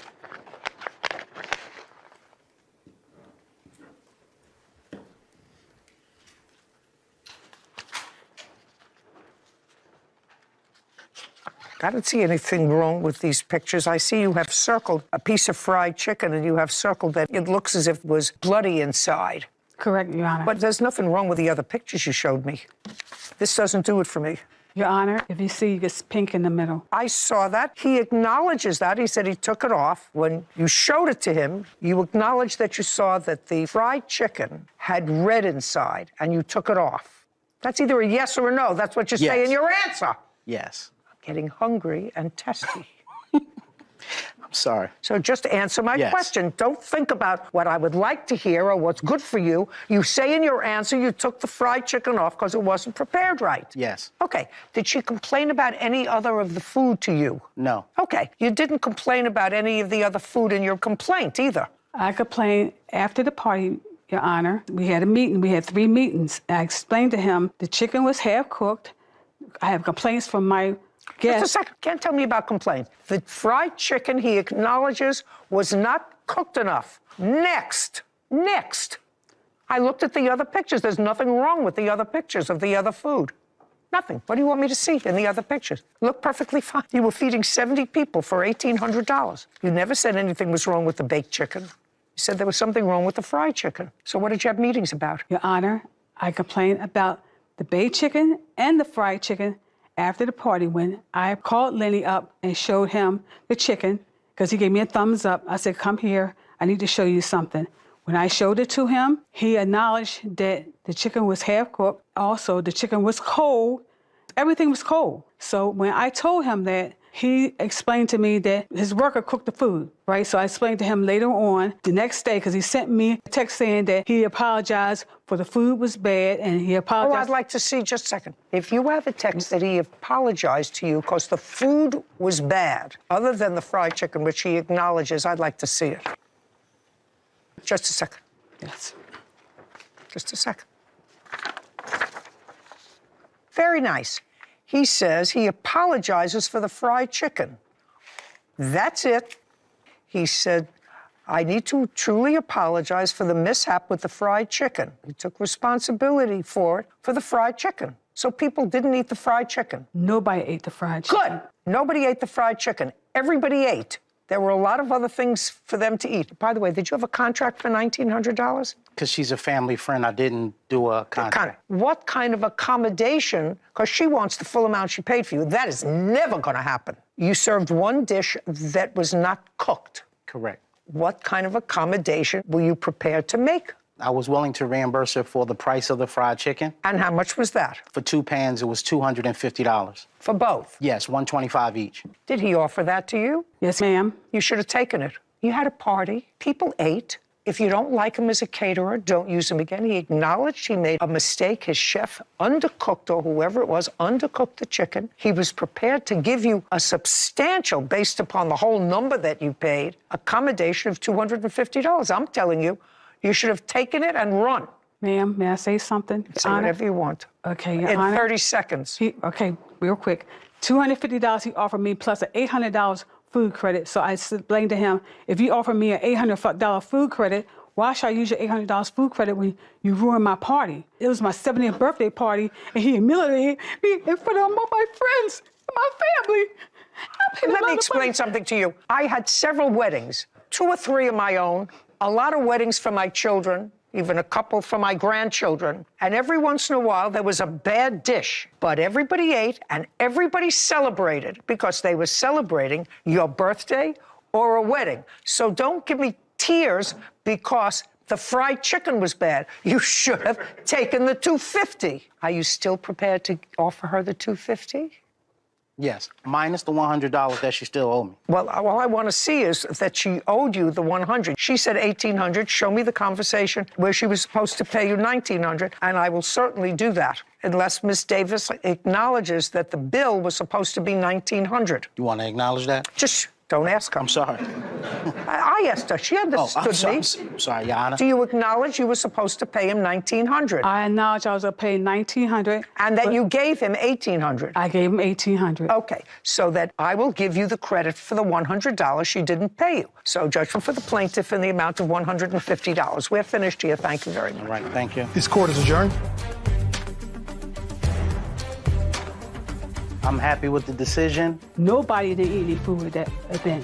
I tried to offer her the money. We didn't have to go through this. It was very disappointing. It was humiliating, and it was horrible. These are things when people try to be greedy. This is what happens. my 70th birthday party, and it was ruined. You know, I really thought that defendant did everything he could to make it right. Sometimes things get undercooked and served. He was notified about it by her at the party. He pulled it away as soon as he heard, took accountability, said, I'm so sorry for this one dish out of many that didn't turn out how it should have, and I'm willing to give you this discount. Obviously, you don't have to pay for it. And I thought that was a pretty stand-up response. So I thought he did everything right, and I think the right thing happened in the end. Me too. Have you seen these pictures? Yes, I have. Shocking, right? Her face hit that floor. When she jumped on me, she landed on her face. There's no question she was assaulted. Listen, I don't know your name. You look like a nice lady. You want to get involved with that? The guy is not a gem. This is Judy Justice. Desiree Francis is suing her former friend, Ronnie Fairley, for damages from an assault. Court come to order. All rise. Have a seat, please. Judge, case 3181, Francis versus Fairley. Thank you. You're welcome. Okay, each of you claim the other assaulted the other. There are some other nonsense things here on a counterclaim that I'll go into if I have to. Ms. Francis, you met Mr. Fairley online. Yes. That was in 2022, Yes, according to your complaint. October 2022. Mm-hmm. And am I correct that you are unmarried? Yes. And you, sir? I'm married. The complaint alleges that you met each other online, started to communicate, and became friends.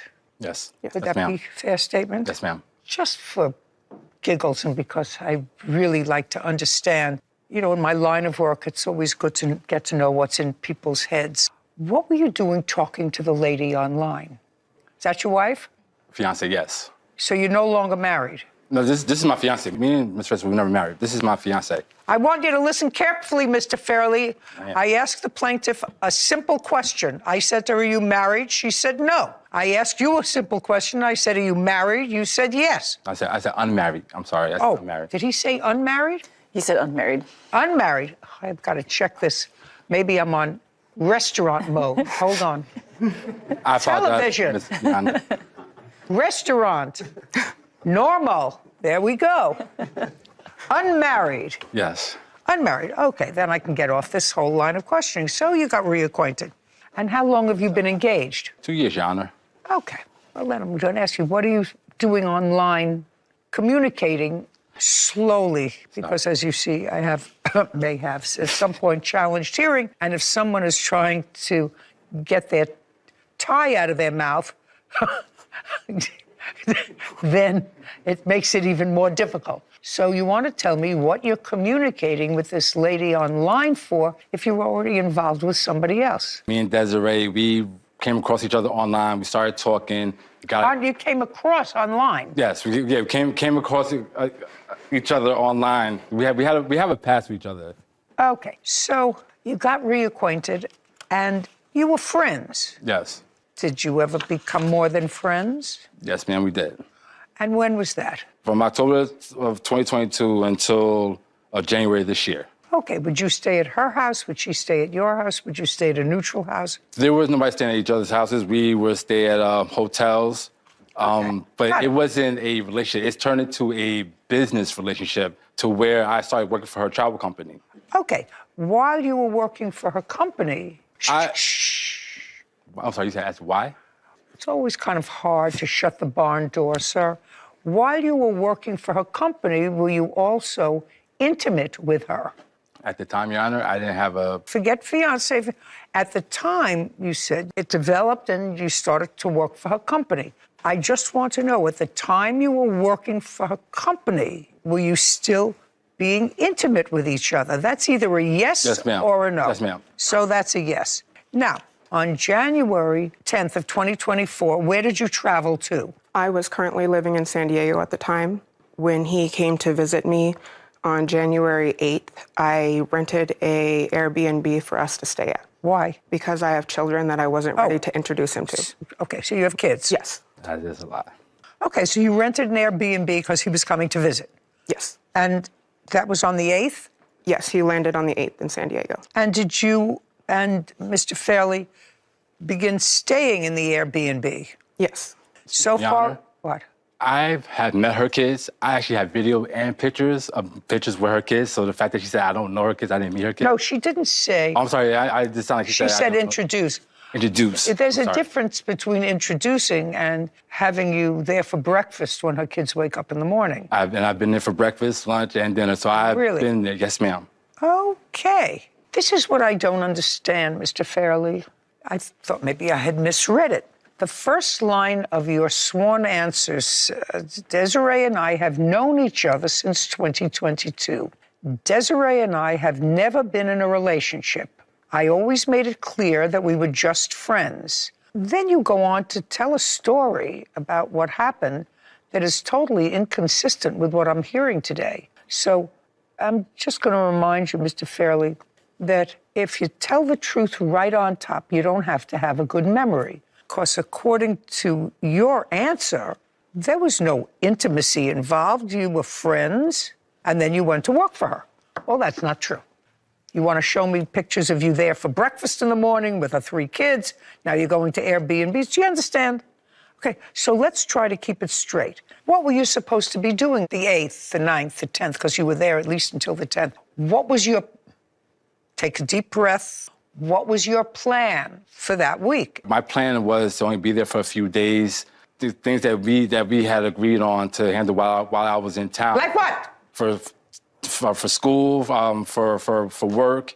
Those are the 2 main things, for school, for work. What school? San Diego City College. Well, what were you doing with San Diego City College? I was going to school there, doing online classes. What? Yes. You were going to online school, so you had to go there? Well, I was there because things for financial aid I had to take care of. Those things for financial aid I had to take care of. That's the reason why I had to fly out there as well. I had this whole thing going on. Your nose is starting to grow. Is it?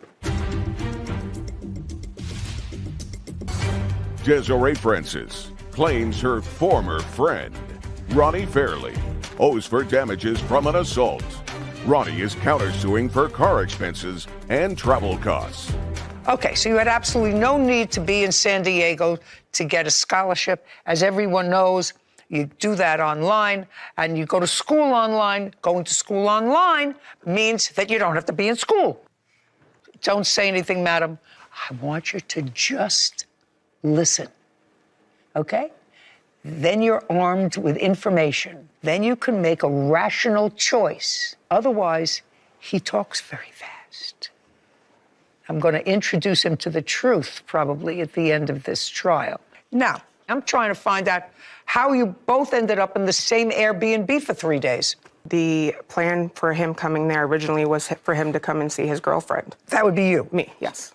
Now I'm going to get into January 10th. When Miss Francis, you say that this man who came down to be with his girlfriend, you spent January 8th, January 9th. Now, January 10th, there was an incident.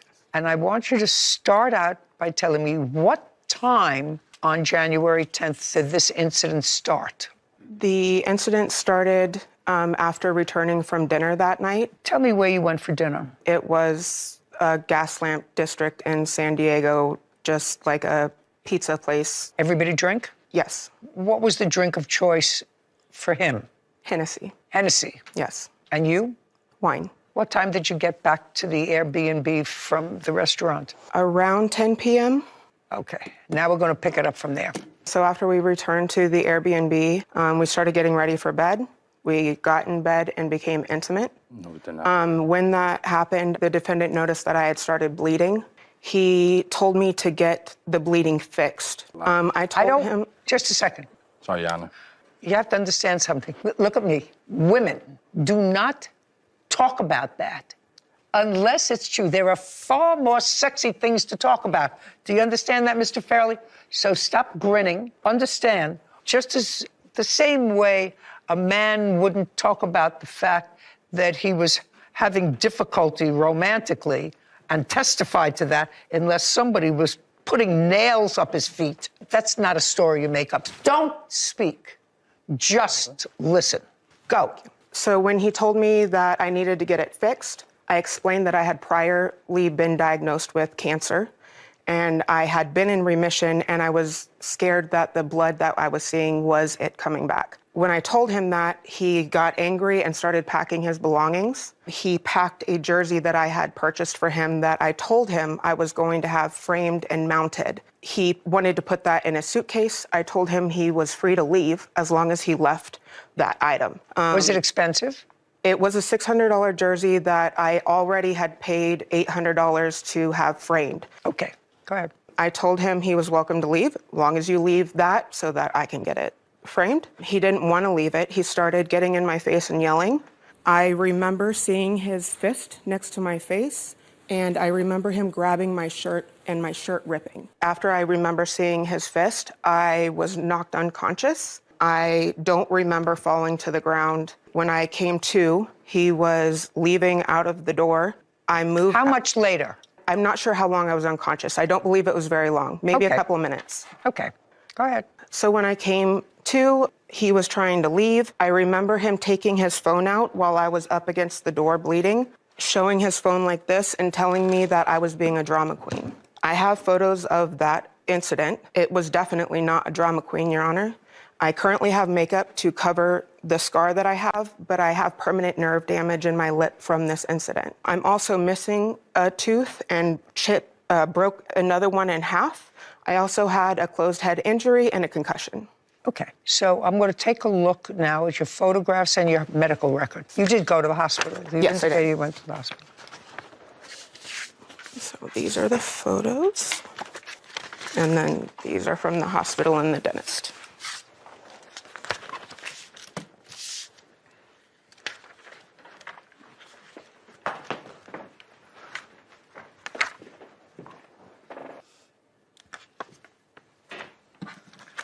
Okay, Mr. Fairley, let's start with, you're there, you're back from dinner. Yes. It's about 10 o'clock at night. 10 o'clock at night on January 10th, I'm laying there in the bed. She was entering the bed to try to be intimate with me.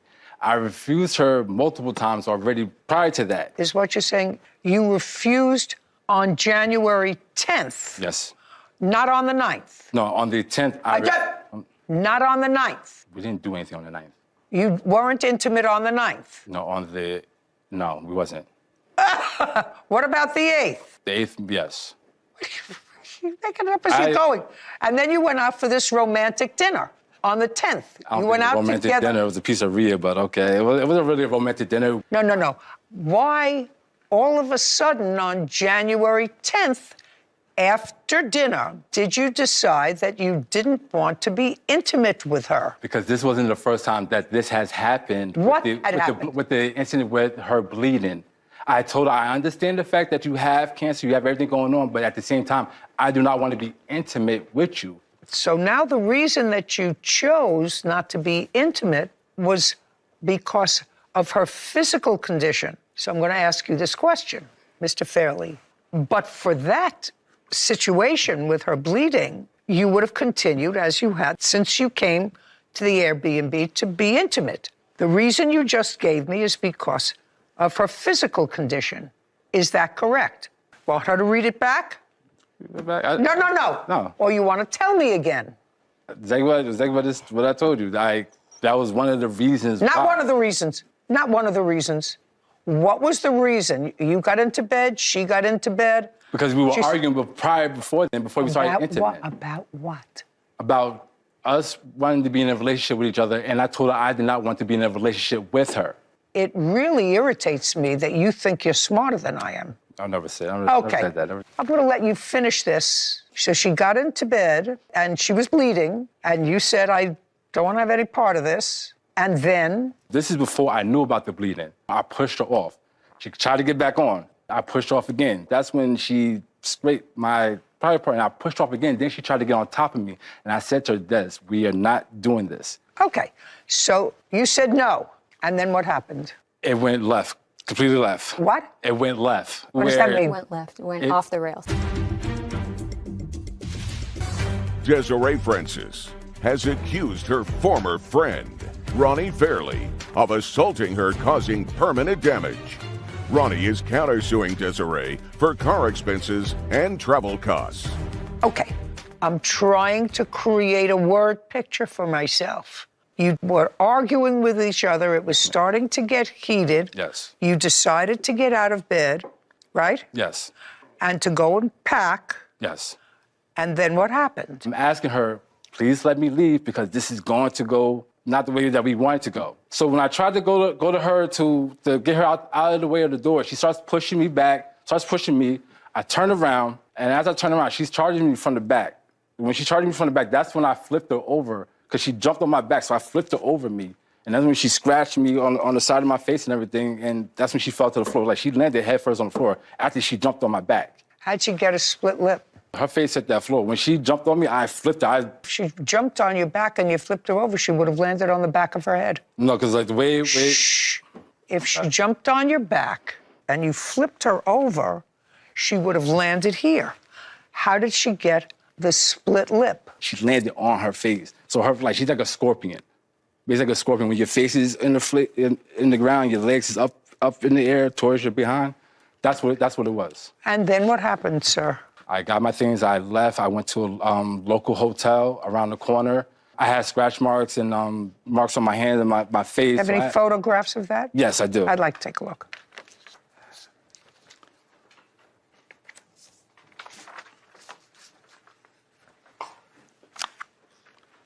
Are you showing me that you had skin knuckle? Is that what you're showing me? I just want to know, sir, is what this picture is of a knuckle with skin off it. That's your knuckle, and there's skin off it. Yeah. Okie dokie. Now let me read you what your answer was, sir. You said Desiree decided to sneak into bed with me. She was drunk, and I told her no several times. So she got angry and bit me. Now, somehow you left that out. Whitney, we don't have to go back through the whole testimony. You did not take anything down that had anything to do with a bite. I did mention that. Nothing but a bite. I did mention that. I just said, like, she scraped my private part. I did say that. He did say that she scraped his private parts. Just a second. You said she bit me. That's what you said in here. She bit me. Desiree then proceeded to cry and beg to enter a romantic relationship with her, to which I repeatedly declined. You had been intimate with her since January 8th. Interesting news, right? I already know. Oh, you already know, and you're jumping in anyway. Just wanted to make sure you know that this was January 10th, 2024. Shh. I know about all of this. Okay, walking in with your eyes wide open. Then you say, I got to the lobby and realized I forgot one of my suitcases. When I got back to the room, I found blood on the walls. Desiree had staged a crime scene. I quickly grabbed my stuff and left. You left out that fact, sir. You said you went to a hotel. Have you seen these pictures? Yes, I have. Shocking, right? Have you ever seen these photographs? I have. Where? She sent them to him and he sent them to me. Okay. He called me immediately when the situation happened. He called me. You know why I'm looking at you, right? Okay. Just want to make sure that the two girls are in sync. There's a whole lot behind it. There's a whole lot behind it. Yeah. Nothing behind January 8th? I knew about it. Good. Okay. I have her hospital record, sir. There's no question she was assaulted on the night of January 10th. I've heard your side of the story. The only injury that I see in the photographs that you gave me are injuries consistent with her being punched in the face. You have a counterclaim that she assaulted you. That part of your counterclaim is dismissed. I saw no physical injury other than the physical injury that probably resulted in you punching her in the face when you got your knuckles scraped. You have some other nonsense in this countersuit. Desiree let me use her company car. Our agreement was that any maintenance would be covered by her. I had to pay for new tires and oil change.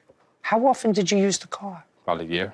Is that because you didn't have a car? At the time, I didn't. What did you do with the car after the year? The car actually got repossessed. When? The car got repossessed, I would like to say in, October? What are you looking at her for? I'm trying to remember the time that got repossessed. Well, in a month. so they were... It was in 2024. It was early 2024. After January? No, after this incident? No. It was before the incident. Oh, you have a counterclaim for car expenses. That part of your claim is dismissed. Now talk to me about a plane ticket. What plane ticket are you talking about? She promised me verbally that she would pay for my plane ticket to go back home. And she didn't for a year, No, right? no. Forget about it. Listen, I don't know your name. You look like a nice lady. This man wouldn't know the truth if it came up and introduced himself right to his face. Correct. Look at his face. He's used to getting over. You want to get involved with that? You look like a nice lady. Do you work? I do.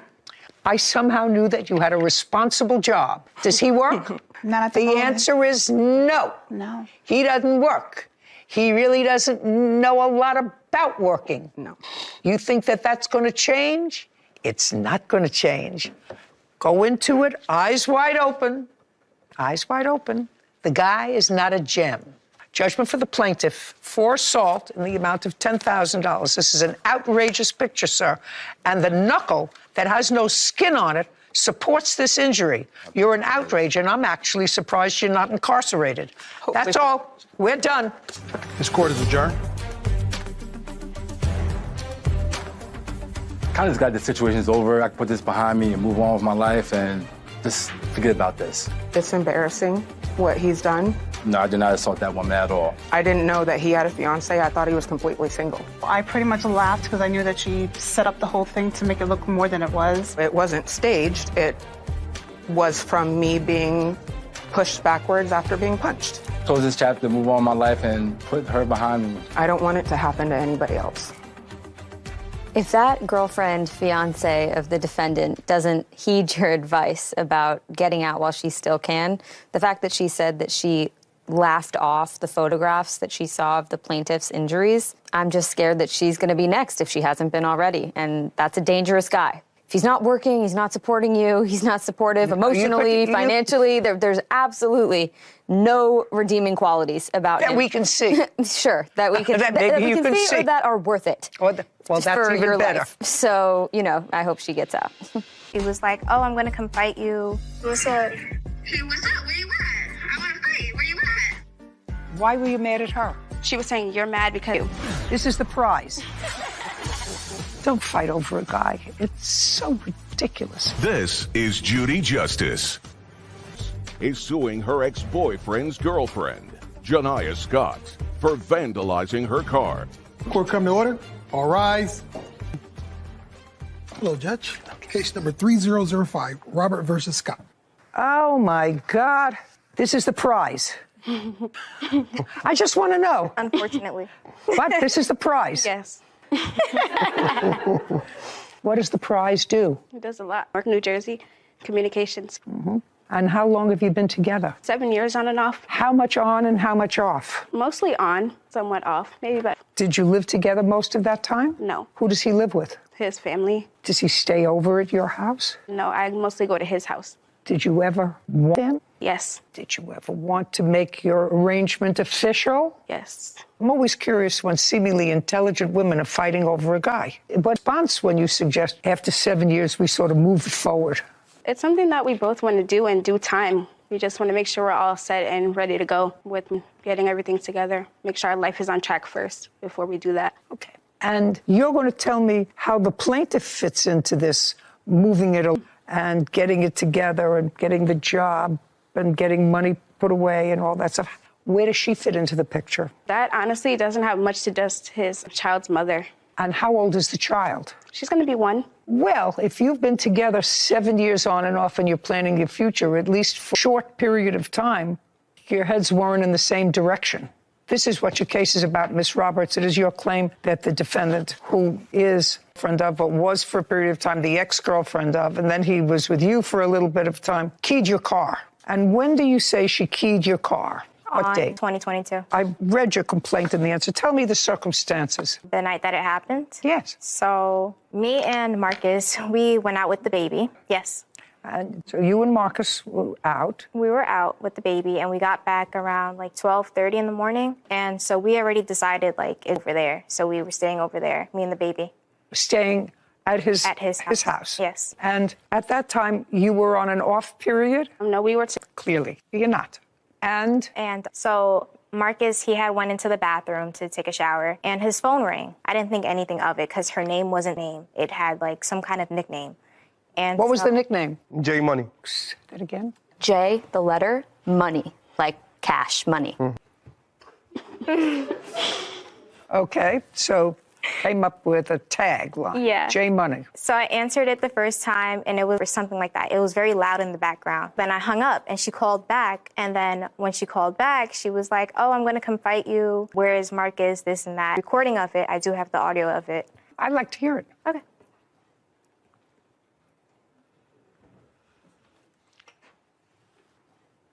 Just make a press where it's supposed to press. Where's he at? He's with you? He's at your house? You're at his house?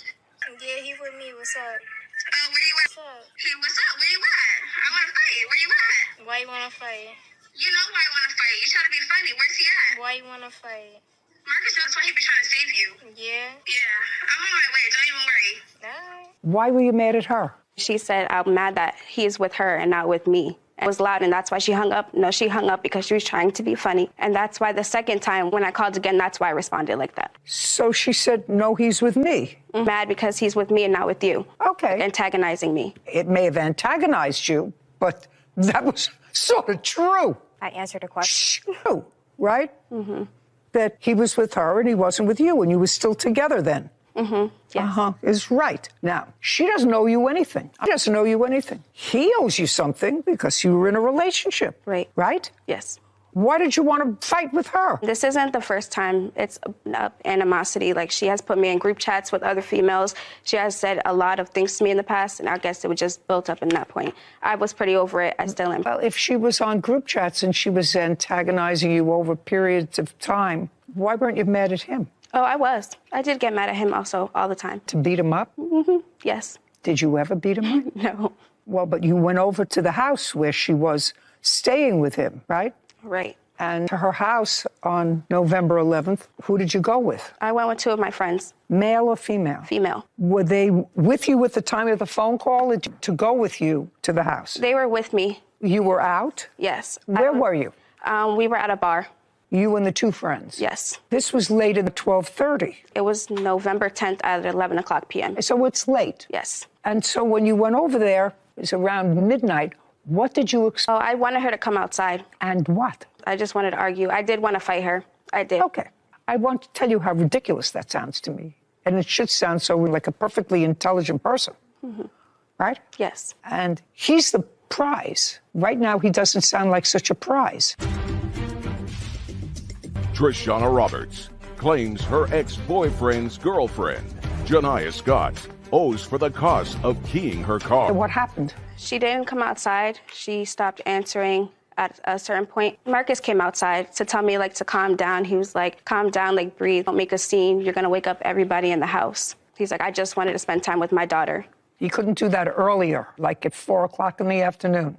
No. Obviously not. What were you doing out at a bar? I was meeting up with my friends because I had to tell them something. They were at the bar. So I was like, I'll just come to the bar and meet up with you guys. Okay. He was? I had his location, so I knew he was home. No. You were just leaving him home for the evening? No. I didn't know where he was at first. I didn't know where he was at that because he wasn't answering. He just said, I'll talk to you later. And I'm like, you're being weird. That's when I started getting all the bad feelings. Okay. Now, Marcus came out, whatever. What happened next? After that, he asked me to leave, and I did leave. I went back to my friend's car. We sat in the car for 30 minutes, just sitting there. I was trying to calm me down. We were just talking. After that is when I had received a phone call from her friend, and her friend had threatened to kill me and my baby.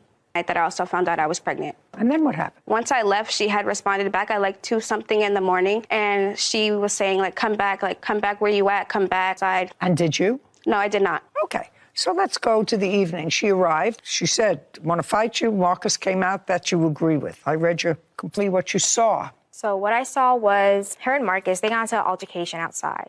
And then he came back inside, and he was just laying there on the bed with me. And something just told me to, like, go look out the window. So when I went to the window, I saw her and her friend walking around my car with a flashlight.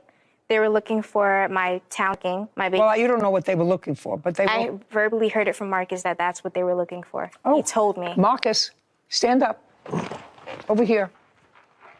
Marcus, how did you know that they were looking for the town permit parking? I do not say that to Trishana. I have no knowledge with that. Now, you did discuss with her that evening the fact that she saw Miss Scott around her car. You did discuss. Miss Scott was outside. I'm asking you whether you discussed with Miss Roberts that she saw Miss Scott outside. No. She didn't tell you that? No. When, for the first time, did you find out that her car had been vandalized? About 2 days after the incident. Well, it was when when she was getting ready to leave with the baby. So she stayed with you for 2 days? It wasn't 2 days, it was about a day and a half. So she's in a half? Yes, it was the next day going into because she had health problems. She wasn't in the condition to drive home by herself. So she stayed over until she was ready to drive. When she was ready to, that's when she realized that her car had been vandalized. And when she realized that her car had been vandalized, I assume she showed it to you?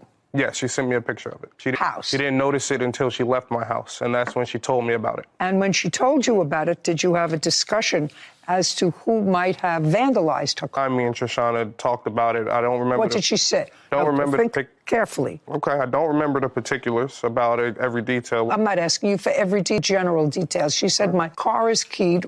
What else? And I asked her, what did she want me to do about it? I didn't know who scratched her car at the time. Still don't. When you were outside, when you brought the baby over to where he was living, did the car have any marks on it? No, it's a brand new car. I just got it February that year. Or is the one who told me to move my car because she knows what my car looks like. So I moved it across the street. It's usually parked in like his little driveway, but I moved it across the street because I didn't want that after the phone call that she told you she was coming over? Because I had recorded it and showed him when he was in the shower. Yeah. So. And he said, you better move your car. Yeah. That sounds right to me. Does that sound right to you, Marcus? That is right. Because right. That is right. Right. That is right. Move your car because you don't want anything to happen to you. Not right, Judge. I didn't mean to cut you off. Move your car. Because can I explain?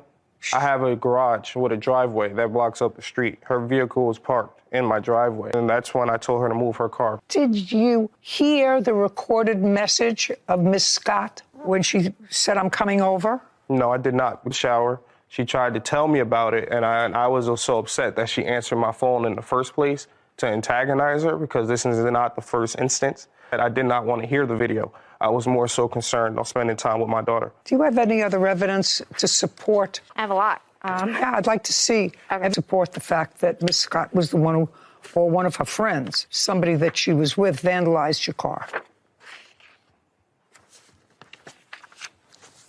She says to you, Marcus, well, she should never have touched my car. And you said to her, I agree. That all could have been avoided had you not touched my phone. Correct. So you're arguing with him, and he's just saying to you, it's not my fault. Me. Why are you mad at me? I tried to get her to leave. Right. Okay. So you say to her, when you get a quote, let me know, right? And you say, just leave Marcus out of it. He didn't do anything. Yes. Leave him out of it. Correct. And she says to you, okay, and you're paying for when she gets the car fixed, right? So she's having conversations with you. Right. You have a picture of the car? Yes. It's with you, I believe. Oh, yeah. The before and after. Oh, and I'm satisfied based upon all the circumstantial evidence and the fact that you saw her around the car, which I believe, and the fact that I listened to that, which is fight over a guy. It's so ridiculous, especially when you're pregnant. That really sounds not smart. $1,400 is going to cost to fix your car. Acknowledged in the text messages. Judgment for the plaintiff in the amount of $1,400. We're finished. Thank you. This court is adjourned. She parked on a street in a neighborhood where a lot of things happen, so it's possible anybody could have done it. She did it. I witnessed her literally walking around my car and keying it. That's why I'm here today on her behalf, because I don't believe she did it either. She just needs to leave me alone. We have a child together. I'm not going anywhere. I hope that she leaves me alone. Tell you, he seemed like a reasonable, one thing I wrote down, a prize with a job. We usually don't see that. That's right. Yeah, I wrote that down in my notes. Yeah, still not worth the fight. Never worth a fight, because if you're fighting over him, that means that he's being disloyal to both of you. I still don't understand. Get mad at each other and not get mad at the prize. Must be part of our nature. I don't know. I don't know. Case 3036, Ladd versus Mendez, Jr. All parties, please step forward. Jasmine Ladd is suing her ex-boyfriend, Chris Jr., for personal items and a broken phone.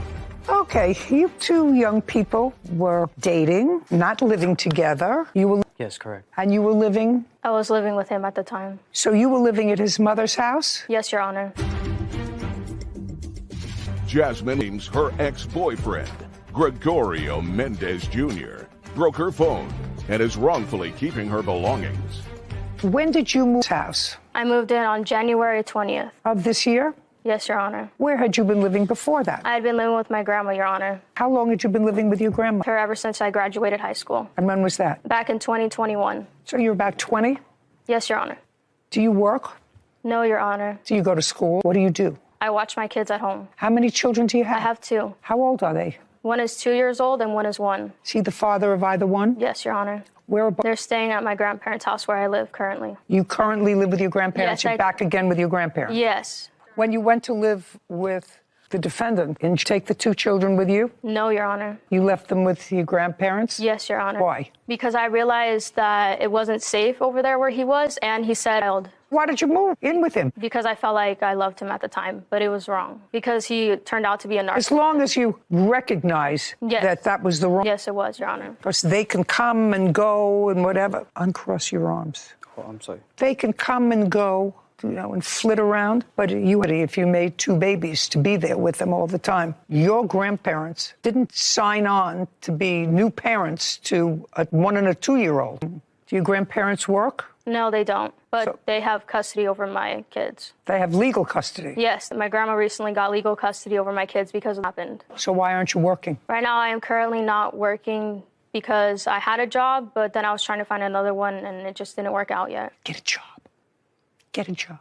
It's the only way you're ever going to be free. Yes, Your Honor. You have a responsibility. You had children when you were 18 years old. Sort of ridiculous. You have a responsibility to be there, to parent them. This is about a fight that the 2 of you had that I actually couldn't be less interested in. Letting right up front.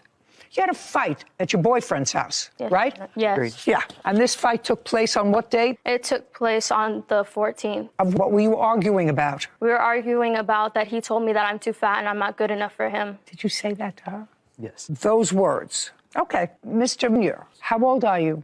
I'm 22. You have a child with the plaintiff? No, that's incorrect. She claims it's mine. I actually want to request a return. Kid looks nothing like me. Have you gone to court with regard to that child? No, Your Honor. Is he the father of that child? Yes, he is, Your Honor. Should be paying support to your grandparents, and so should you. Yes, Your Honor. Get a job. Yes, Your Honor. Take him to court. Yes, Your Honor. They'll give him a DNA test. They'll swab him and take a DNA test. 1, 2, 3. He'll be comfortable with whether or not he's paying support for a child that is biologically his. I have tried doing that. My mom even got the test to do it. She just never wanted to do the test with the kid. Well, let me ask you this question, sir. If the child, don't you think that you would like to be part of his life, know that he has a father, right? I've tried making, I'm doing my best. No. To do that. Yes. Take a day off, file a petition for visitation. Yes. And in the petition for visitation, you'll ask for a paternity test. Can't go in and ask for an order of support, but your grandparents can, and you can join them. Yes. But this child should know who his father is. You say he's his father. He says, I may, but if he is, he should be paying support. Anyway, you had this fight on March 14th, and because he said some things that were insulting to you. Yes, Your Honor. And then you called somebody to come to the house. Yes, Your Honor. And then you got into some sort of a fight, right? Yeah. Did you scratch his face? No, I didn't touch him at all. Okay. Did he put his hand? Your Honor. He pushed you? Yes, he pushed me against the wall. Okay. And you say she scratched you and left marks? Could I see the pictures of that? Yes, I do have pictures. Were the police called? Do you have a police report? Yes, Your Honor. I'd like to take a look. Thank you. I'll take both, please. So there's one right above your wristwatch, is that right? That's a scratch on your hand? Yes. Anything else? There's still more you can see. No. Anything else? Should I see the picture? That's just this little scratch on your hand. Those are the 2 dates that the police got called 2 times on him. This doesn't say... All that they gave me, Your Honor. Okay, well, it doesn't say anything. He called you some names, you called a friend to come and pick you up, and then what happened? He pushed you, and then what happened? He told me to walk outside and that he actually had to take me home. He took you home? He had to, yeah. He took you home? Yes, he did, Your Honor. Why are you here? To get my stuff back. And so you have living there? Yes, Your Honor. Okay, now, Mr. Mendez, listen to me carefully, sir. Who is this? My girlfriend. What use does she have here? She has evidence and has... Evidence of what? When we broke up, she actually went to her house causing chaos. I don't care. I don't know why she's here. What I'm asking you is, do you have property that belongs to the plaintiff? Because she was living with you for 2 months. Do you have property of hers? Yes. What did you do with it? It's here. Oh, here, so it's here. Terrific. And I also want to sue him for breaking my phone because I had to get a new one. Did you break her phone? No, I didn't. Did she break your phone? Yes. Yeah, okay, good. Then you have your property back. Goodbye. Case is over. We're done. Goodbye. Thank you. This court is adjourned. People realize just like him is and learn. You know, I'm doing the most I can. You know, I do landscaping, set up tables and chairs. What is she doing at the end of the day? Everything escalated to that fight, me telling me that I'm ugly and saying harsh words to me. She scratched me multiple times. She even grabbed my neck and scratched my face a couple times. Time to take care of me. Hopefully that's not my kid. I got to make the best of it, be the best dad. When the defendant actually acknowledged calling the plaintiff, who potentially is the mother of one of, that he called her fat and ugly and not good enough for him, my favorite line of yours of all time, hands down, if you were the prize at the end of start running backwards. That, I don't know where they get off, but that one-liner, the whole time that case is going on, that's all I could think about. If you don't have custody of and you're 20 years old, have a job. Yeah. I don't know, I get so frustrated, but I'm not going to get frustrated. I'm going to have. What did you do to her cat? Well, I didn't do anything. Wow. Yes, you did. All right, I definitely fell on her cat. I wouldn't beat a cat. I wouldn't hit the cat. You tell me.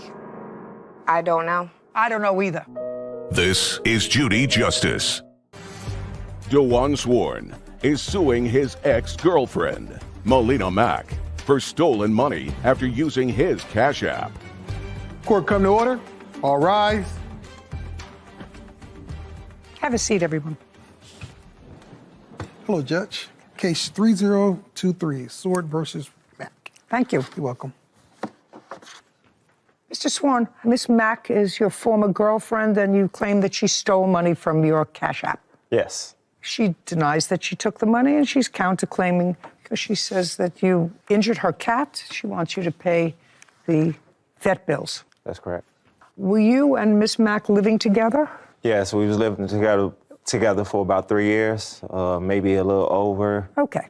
At her apartment? Yes. Who else was living with you? Her 2 children, her 2 daughters. So tell me about the withdrawal from your Cash App. When did that happen? All right, so around March 9th, this happened. March 9th of 2023? Yes.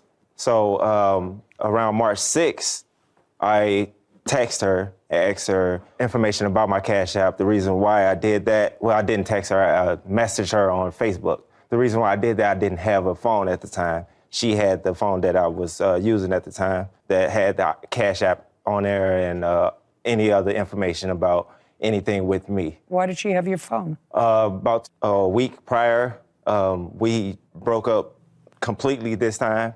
It was on and off before that. At this week, she was just done with me. Why did she have your phone? Technically, it's not my phone. It's her phone that she allowed me to use because I wasn't able to. So it's her phone? Yes. And on her phone, you had the information with regard to your Cash App? Yes. Okay. Now you're broken up and you texted her or you put something on Facebook. Yeah, I messaged her on Facebook. And said, what happened to my money? No. I messaged her because I needed to know. I didn't have any information about what was on my Cash App. That's mainly where I have my money. So I needed to know what was on my Cash App so I could put gas in the car, get to work for that week, and so forth. So I did ask her, I said, hey, what's on the Cash App? She definitely texted me back. She said, I can't look on your Cash App without the confirmation. I thought at this point she already had the confirmation code because she has used it before, but I could be wrong or she could have forgot. So I did give her the confirmation. So you gave her the ability to take money out of your Cash App by giving her the confirmation? Technically, yes, I did, but... Not technically. Yes, you gave her the ability to take money out of your Cash App. Yes. And this was after you had broken up already. Yes. And on what date did you give her that confirmation number? March 6th. And when was the money removed from your Cash App? March 9th. How much money was removed? $3,000. Even? Yes, even $3,000. May I see, please? Yes. Also, I have this Just show me the money first. Okay. We'll do this in my order. So I'm a very orderly person.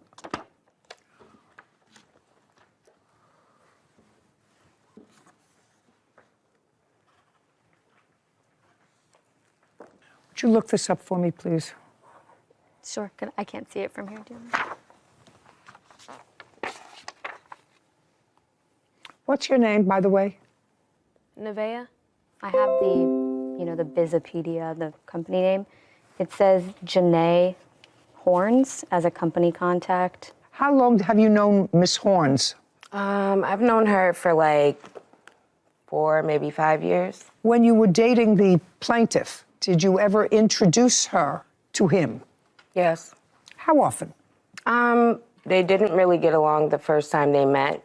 So I didn't really have her come over too much after that unless I was like buying her artwork or candles from her. Okay. Or if she stopped So they in didn't town. have. So they met. He didn't like her. She didn't like him. They didn't. Yeah, meet. but Just a second. So you had very little contact. She was your friend, right? Is not an answer. Yes. I would like you to tell me how $3,000 got taken out of his Cash App to your friend. Just a second. And I want you to think about this, Miss Mack. I've been living on this planet for 80. That's a long time. I mean, I know that, but it's a long time. And I've been around this business a long time. If it walks like a duck and quacks like a duck, it's a duck. Do you understand? Yes, ma'am. How did his $3,000 get to your friend? Well... No, don't look up here. Don't look here. Okay. How did his $3,000 get to your friend between the 6th and the 9th of March? Well, between the 6th and the 9th of March, Dewan was trying to contact me and come back over and apologize and work things out, this and that.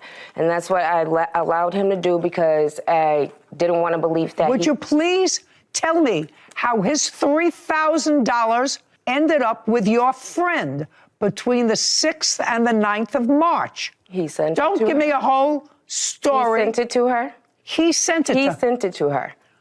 Now, would you tell me how somebody who doesn't particularly, according to you, like your friend, so you kept them apart, tell me how and why he would send her that money?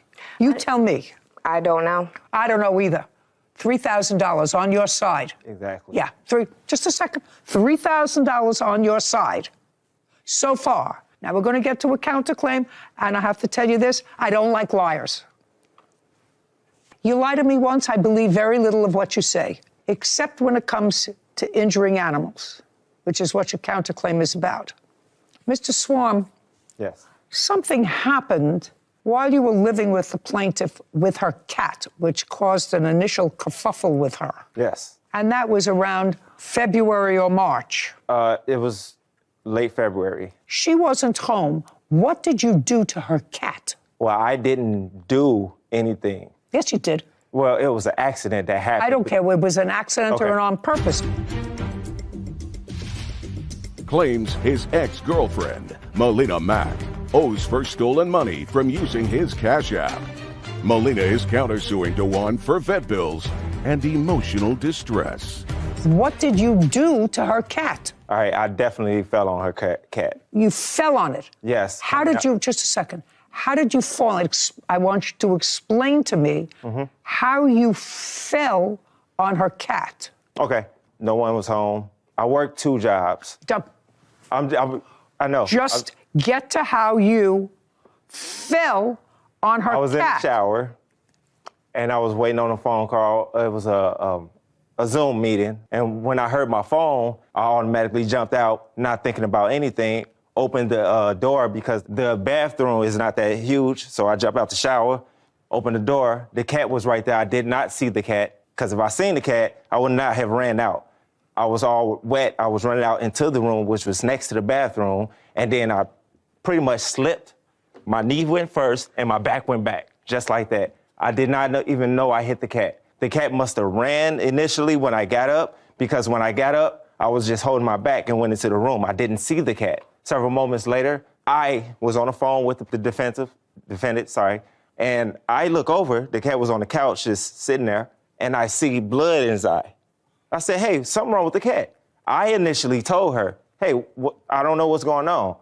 I didn't see anything that happened. I know I didn't do anything purposely or anything like that to the cat. I wouldn't beat a cat. I wouldn't hit the cat. None of that stuff. I would not do anything like that, knowing how much her daughters and she like that cat. That, matter of fact, to come into this relationship, that was one of the biggest things. Okay, what happened to the cat? I was at the store.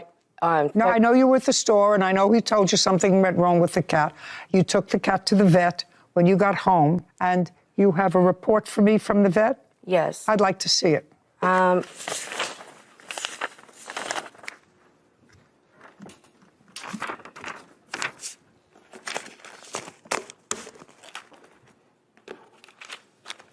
Cash payment 58, cash payment 60, cash payment 155. And you gave her $500? Yes, I did. Show me proof of that. Here's one. I have another one. Just give me 1 second.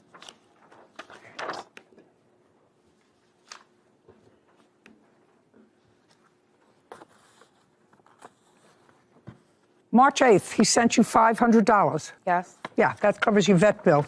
More than covers this vet bill. He sent me that. Okay. He sent me that because he was staying with me. He was supposed to be paying me while he was staying with me. Judgment for the plaintiff in the amount of $3,000. Thank you. Wow. Thank you. This court is adjourned. Wow.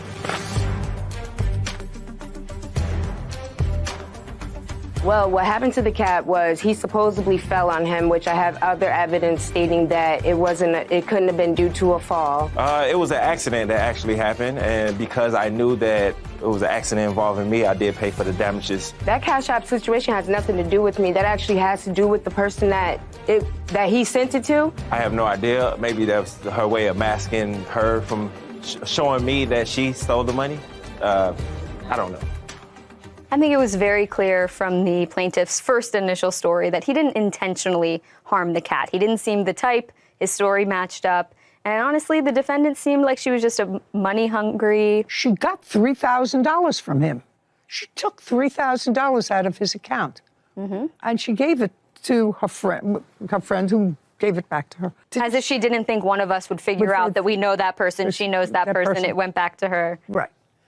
Maybe. It is an interesting argument. I want to look up some other legal cases involving money from Cash App, Venmo, that sort of thing, because would it be misappropriation because technically she did have the login of funds, or just larceny, just stealing of the money? Well, it is larceny, and she attempted to cover that by sending it to a friend rather than taking it out personally. Anyway. The right thing happened in the end. The right thing happened in the end, except the cat was really injured. Cat was really injured. An accident's an accident, but... He did send the $500 for the bill that was accurate, so... Right. And more than accurate. Case number 3031, Brandenburg McLaughlin versus Irwin Jr. All parties, please step forward. Christopher Brandenburg and Victoria McLaughlin are suing their motorcycle buyer, Carter Irwin Jr., for stealing a 2001 Harley-Davidson Heritage. Mr. Brandenburg, you're suing the defendant for $10,000. I've read your complaint half a dozen times. I still couldn't figure it out. Mr. Irwin, you're counterclaiming for $10,000. I read your answer 1,000 times. I can't figure out what you're suing each other for. The only thing I can manage to put together, this has something to do with motorcycles. Correct. And it has something to do with a French bulldog and something called shatter, which I have no idea which it was, except that you wrote in your answer that he took your $7,000 worth of shatter, which is a marijuana extract. Okay, so I'm going to give you each 5 minutes to make your best case so that I understand what your case is about, because it wasn't clear. Go. Okay, myself and Carter made a deal on a motorcycle. So we made a deal, and he never followed through on Okay, so he never followed through on the deal. Do you have that deal in writing? No, it was all verbal. And how much was the deal for? $9,000 for the Harley-Davidson shovel head. And then what happened? So I live in Sunnyside, Washington. He lives in Salem, Oregon. So we had traveled back to my place, and he seen the bike, and he decided he liked it and wanted it. So he had no transportation back to his place. So he borrowed my wife's van to travel back, So we had a verbal agreement on that. Did he, just a second, did he take the bike? No, he did not take the bike. Did he ever take the bike? No, I delivered the bike. Does he still have possession of the bike? No. Where is it now? It is at my place. So you have it back? Yes, I retrieved it. Okay, next. When he returned the van a few days later, November 4th, and he had no transportation back, so I let him borrow my 2001 Harley-Davidson Heritage. Okay, so you have the first bike back, but you don't have the 2001. Correct. When I went down, I apologize. Christopher Brandenburg and Victoria McLaughlin claimed their motorcycle buyer, Carter Irwin Jr., stole their Harley-Davidson Heritage. Carter is countersuing, claiming Christopher stole his marijuana and a French bulldog. Do you have, or did you have possession of his 2001 Harley? Yes, Your Honor, I did. Do you still have it? No, look, don't look down. Do you still have it? No, I don't. Where is it? It's at a guy's house that I know. It was sold, basically, because I didn't have the paperwork on it like I was supposed to receive. I paid for these motorcycles. Just a second. You paid the $9,000 for the first one? I paid in product, Your Honor, with shatter. You paid in product? Yeah, with the concentrated marijuana shatter. No. Show me. Show me an agreement between the two of you. It was all verbal, Your Honor. Show me the agreement between, okay. It was all verbal. Fine. Unless I have it in writing, I don't care. Do you have anything in writing to show me that you paid for this motorcycle? Here's some of the evidence of the jars of shatter that were taken from my house. No, I don't care about that. Okay. I don't care about pictures of it. Also, I have pictures of him dropping the shovel head off in my house. Second, would you put them out, please? I don't listen to muttering. Goodbye.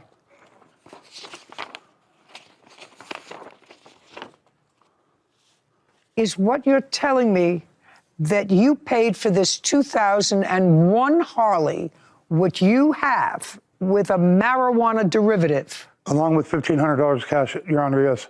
So I want you to show me where you get the $1,500 in cash from. Well, see, we didn't do receipts. We didn't do a written contract. We didn't have any. I didn't ask you that. I want you to show me where you got $1,500 in cash from. You have a bank account. You withdrew $1,500 from the bank account. That's all I want to say. I don't have that with me, Your Honor. Well, this is the dance, sir. There's not an encore to this dance. There's only one dance. We have a text message saying that he was going to pay us $9,000. May I? He's going to transfer it. May I see it, please? Sure may. Okay, easy. This bottom one right here. Easy.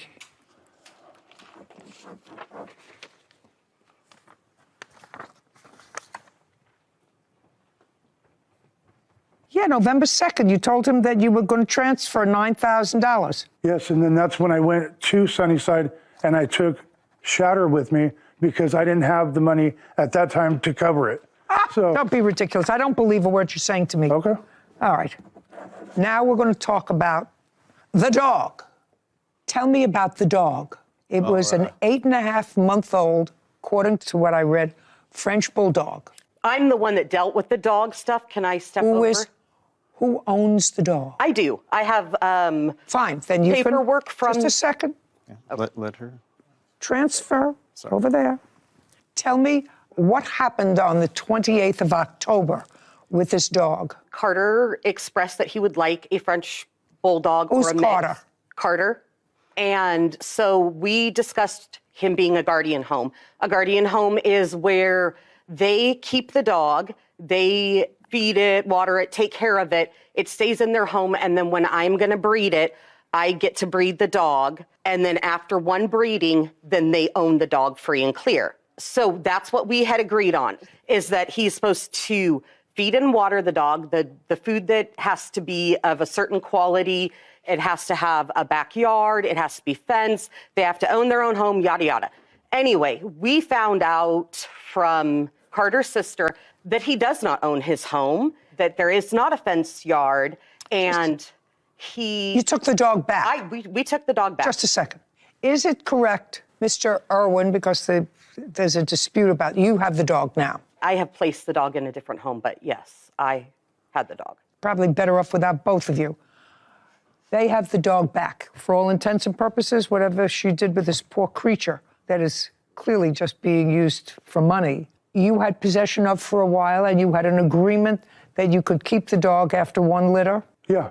I have a full fenced-in backyard. Just a second. I don't care. Oh, sorry. Just answer my question. Yes. That was your agreement? Yep. Yeah. And when they came to get the motorcycle back, they took the dog back with them? Yeah. You have a counterclaim. You want the dog? Yeah. You can't have it. The dog is gone now. It's some other poor home because none of you really have this dog's best interest at heart. As a pet, you're using it to make money. That's it. Okay, so this is my ruling in this very complicated case. They're going to get their motorcycle back. They're going to get that because you're going to tell me in a neutral location and a time and a date when and where they should pick it up. Tell me now. Let's say the 15th. 15th of this month? Yeah. 15th. Where should they pick it up? Anywhere. Anywhere in Salem. The police station? Police station. Yeah, great. What time of day? I'd say by noontime. Noon. High noon. High noon on the 15th. Motorcycle transfer. The puppy is in another home. This case is over. Goodbye. This court is adjourned. I thought she was firm but fair. I mean, everything he said was fabricated. Well, I don't agree with it, but it is what it is, and I'll make it right. That the girlfriend handed the dog over. He never owned the dog. He was supposed to be being a guardian home for it. Well, they didn't give me an opportunity to. They just came to my house, physically took the dog out of my old lady's hands. And he wasn't treating the dog how we felt was appropriate. There isn't a friendship. Oh, it's done and over. I would suggest that nobody do business with that guy or even, associate with him.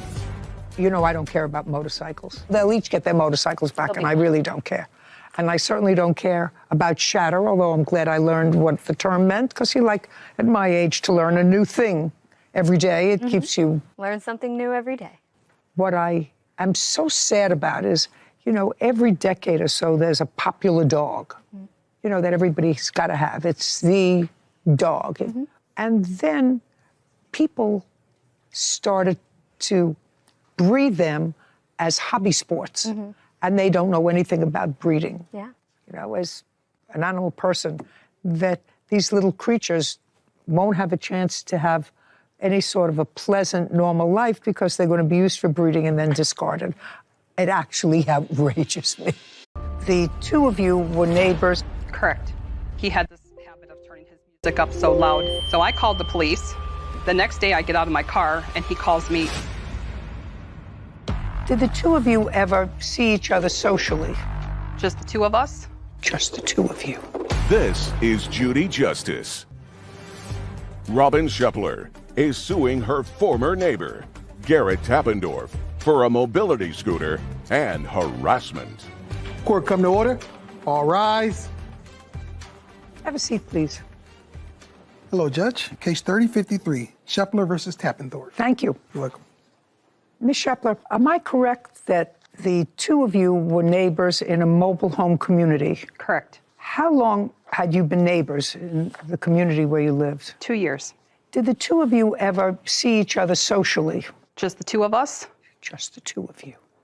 One time we went for a Friday night fish dinner, yes. Other than the one-time Friday night fish dinner, did you ever go out socially with him? Either two of you or another couple or... With other neighbors in the mobile home park. Your case is about a scooter that you sold to the defendant. Correct. I want you to tell me exactly what kind of scooter it was because I wasn't able to get enough information about it. It's called the Golden Companion 2 scooter. Where did you get it from? My father bought himself a scooter and a wheelchair. He never used them before he moved into a So you got it from your father? Correct. When? What year? 2018. And how long had he had it before he gave it to you? 3 years. And where did he get it from? He purchased it from a connection he had at the VA center. From a private person? No, it was from the company directly. Any luck? So I just need to know if it's a 3-wheel or a 4-wheel. 3-wheel. Then I have for a new one from Golden Tech, I believe. Well, this one's 8 years old. Well, I have what a new one is, and then I have what some eBay offers Okay, are. good. But 2756 Is new. Is new. And then I could look up some used ones if you want, just to get. Could you do that from 2015? I would appreciate it. Okay. At the time that you claimed the defendant purchased this scooter from you, was it running? No. In what month and year did he purchase it from you? May of 2021. And how long had it not been running? You had had it since 2018. As far as I know, it just needed 2 new batteries. It's not what I asked you. Okay. How long had it not been running? I'm not aware. So as far as you know, it had not been running since 2018. Yes. Tell me what the arrangement you made with Mr. Tappendorf was with regard to the scooter. He said he wanted it. You said... Well, it's not running. I wanted to get new batteries for it and sell it myself for about $3,000. Yeah, well, that would be hard since it's 8 years old and the new one costs less than $3,000. So I said, we can work out a deal. Do you understand what I just said? I do. Okay, go ahead. So he said he's interested in buying it, and I know he's a handyman. So I asked if he would be willing to install a dishwasher in my home and a water softener in my home, and we could work out a discounted price for buying the scooter from me. So what price did you work out? At that time, I had mentioned $1,500. Is that what he agreed to? It was a verbal agreement. There was no talk on price. No, there cannot be a contract without terms. Have to be terms. You say this is what you want. He says this is what I'll pay you. And I will do something to reduce that price by so much. Do you understand? I do. Okay. So far, we don't have a contract. No. In what month and year did you take possession of the scooter, sir? I believe Robin is right. May of 2021. How much money did you give her for it? None. Did you ever give her any money for it? Yes. When? Close to 8 months to a year later. Tell me the circumstances surrounding you giving her money for it. Well, I thought we already had it worked out with all the labor that I did. And my girlfriend took it down to the mailbox. And as soon as she left, Robin's right across the street. She come running over and she said she wanted more money. Okay. Well, I'm missing that there's a whole piece missing there, sir.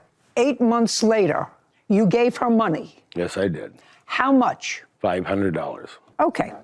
Sarah, in your adventure on the machine, did you come up with a price for used? Yes. So there's actually one right here on eBay that's the same 3 wheels that needs batteries for $350. And then there's another one for $250, and they range up to about $750. Your Honor, I have the information on that too from 2 companies in La Crosse. No, I don't need any information from you. I have a very trusted clerk here who's just looked it up and indicated that for a used scooter, the range is from $250 for that year model to $750 for that year model, right? That's what she looked up. This was an unused, never used scooter. That's what she looked up. Yes. Also, if I may ask you, Your Honor, or show you, it is a manufactured. So far, you're not losing, sir. So I don't know what you want to contribute to this. I have an old flip phone with the date on it. It was manufactured 05/28 of 2007. Okay, so it wasn't 2015, it was 2007. That's what I found on the scooter. Kevin, can I see the document that the defendant referenced? Okay, I'll show you. No, you had it right over there. This one? Yeah. Well, that's just, here, it's on my phone, Your Honor, and I don't know if you can look at it. I just wrote it down so I had it in front of me, but okay. I have it on this phone. If you can operate it, I don't know. I can't operate it, and I don't want to operate it here. Okay. Return this to him. Anyway, the $500 that you gave to her is more than reasonable for the scooter. Robin Shepler claims her former neighbor, Garrett Tappendorf, harassed her for months and owes for a mobility scooter. Now, you did other work for her. Tell me what other work you did for her. The work that I performed for Robin was she had no dishwasher there. So I cut the cabinet out, prepared a spot for the dishwasher, had to go through more cabinets to get the plumbing over to the sink. Then it needed to have electrical work to power that up. And she asked me to install another electrical outlet for her microwave. Now, Miss Shepler, you seem to acknowledge that the defendant did, in fact, install a dishwasher for you. I did some of the work as well for that. Well, that's your home. Yes. It's not his home. Mm-hmm. So you can do as much work as you like. And this was part of the deal for the scooter, which he paid you $500 for, which already covers the cost of the scooter. So now he's working off nothing. So he installed a dishwasher for you. He did sub-quality work, though. Well, I have photos if you'd like to see. I don't want to see, madam. If you want a professional installation, call a professional. If you want your neighbor to do it in exchange for a scooter, then you don't complain that you don't like the work. Does it wash dishes? I had to replace it. No. It was used, Your Honor. What? It was a used dishwasher. Yeah, replacing the dishwasher. Does the current dishwasher work? Yes. Is the current dishwasher a new one? Yes. Was the one he installed a used one? Yes. There we go. So far, he's paid for the scooter. Punitive damages for harassment. You want to go into that, Ms. Shepler? Yes, please. Go ahead. I knew him for 6 years prior to being neighbors. In that time, we would have community fires, bonfires, and he had this habit of turning his music up so loud. Just a second. Give me a month and year. This specific time for the last time was on March 16th. This was during the day. Just March 16th, 2023. He played his music too loud. I was working, and I couldn't do my job across the street because his music was so loud. Next. So I called the police.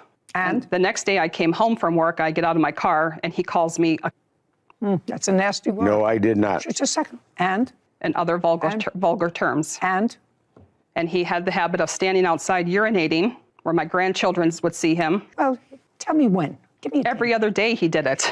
Well, then you shouldn't have let him in your house to install a dishwasher. He also had just a second. So my question to you is, if it was vulgar then, which to me it would have been, why did you let him in your house to install a dishwasher? I was not aware of those actions that he had at that time. Okay. Next. The harassment comes from after he was served his small claims case that I filed. I witnessed him putting spotlights out in his front flower bed and running extension cords to power them. And I kind of wondered what he was doing. At 6:30, I proceeded to go to an evening activity. I came home at 10:30 at night. I turned the corner onto my street to see the entire street lit up because these spotlights are shining on my house. I proceeded to call the police. The police came within 11 minutes. I have documents of the police. I have a video of the police going to the defendant's house in which they spoke to him. And within 3 minutes, the lights went off. But I had my camera rolling and I could see the police were standing 10 feet away from the door. Next thing I know, the police are coming over to my house to talk to me. And when they came to my door, I turned on my front light. When the police came, they asked me to turn off the lights so they could talk to me. And I told them, this man is harassing me. I'm afraid of him. He has a problem with alcohol. Why did you file a small claims case against him? I don't understand. You were paid more than the scooter was worth between the $500 he gave you that you accepted. Plus, in addition to that, he did some work in your house, whether you liked the work he did, whether you didn't like the work that he did. I'm not understanding why you filed, because you say this harassment started after you filed the small claims case. Yes. And I don't understand why you filed a small claims case against him. I feel it was a brand new, unused scooter that happened to be 6 years old at the time. So I think the value was higher than $500. And I brought over a flyer to him, which I have here. And we sat down and we discussed it, that $1,000 would be the going price for what he'd owed for the scooter, having done the work. Okay. First of all, whatever it was a plus item for you. It was given to you by your father who couldn't use it anymore. You don't know what he paid for it. He says from the scooter, it was built in 2007, despite the fact that you say your father bought it new in 2015, which I'm not so sure about. But the highest price for that scooter is $750. The highest. The lowest is $225 in the same year. So you got paid for it. I don't understand why a busy woman like you would waste your time. I just don't understand. You seem like an intelligent woman. You have a counterclaim. It is your claim, Mr. Tappendorf, that because the plaintiff called the police on you several times, it caused you to be evicted from your home. That's true. Show me. I filed a counterclaim in the amount of $1,800. I have it. And it says punitive damages for losing home and moving expenses, which I read your counterclaim, and you say because of her constant complaints about you. I don't have any proof. Well, if you don't have, I know, Mr. Tappendorf, you know what happens when you don't have proof? You get nothing. Right. Because you filed the counterclaim, and I can't tell you what happened. You have to have proof and be able to show me that the reason you were asked to leave the leased property that your mobile home was on was because of the plaintiff. It's possible that it was, because the police, based upon what she tells me, were called twice. It was more than that. That may be more of a reason. You don't have to help his I've case. never had a ticket, never had a warning. I just had a warning one time that the radio was too loud, please turn it off. These lights that she's talking about I'm not are interested. false. Sir, all you have to do is show me that you were evicted from the property because of the plaintiff. It's all hearsay then, Your Honor. Well, then I have a problem. I do have proof of what he harassed me with. Just a second. And later today, Robin Shepler claims her former neighbor, Garrett Tappendorf, harassed her for months and owes for a mobility scooter. He has no case. Why are you helping him? I'm not helping him. I have my own case against. No, my your court case is dismissed against him. Thank you. Because you have no case. You were paid for a scooter more than handsomely. You had work done in your house. You were paid far more than the value of it over the internet for a scooter that's between 8 and 14 years old, more than handsomely, and you had work, and he did work for you. That you may not have liked the work, but he did the work, and you installed a new dishwasher that works. And he did the cabinetry. You may not like the way he did it, but you installed the dishwasher there, and it took time. Would you agree with that? Yes. Okay, so we're done here. Go, be well, have a happy life. You're not living there anymore? No, I'm not, Your Honor. Good. Are you living someplace else that you like? More peaceful place. Good. Glad to hear it. That's He's it. not We're done. supposed to be in our park, and he continues to. This court is adjourned. He was in front of my camera riding in circles. I'm on Robin's camera. I'm on candid camera, doing burnouts with my scooter. It goes 4 miles an hour.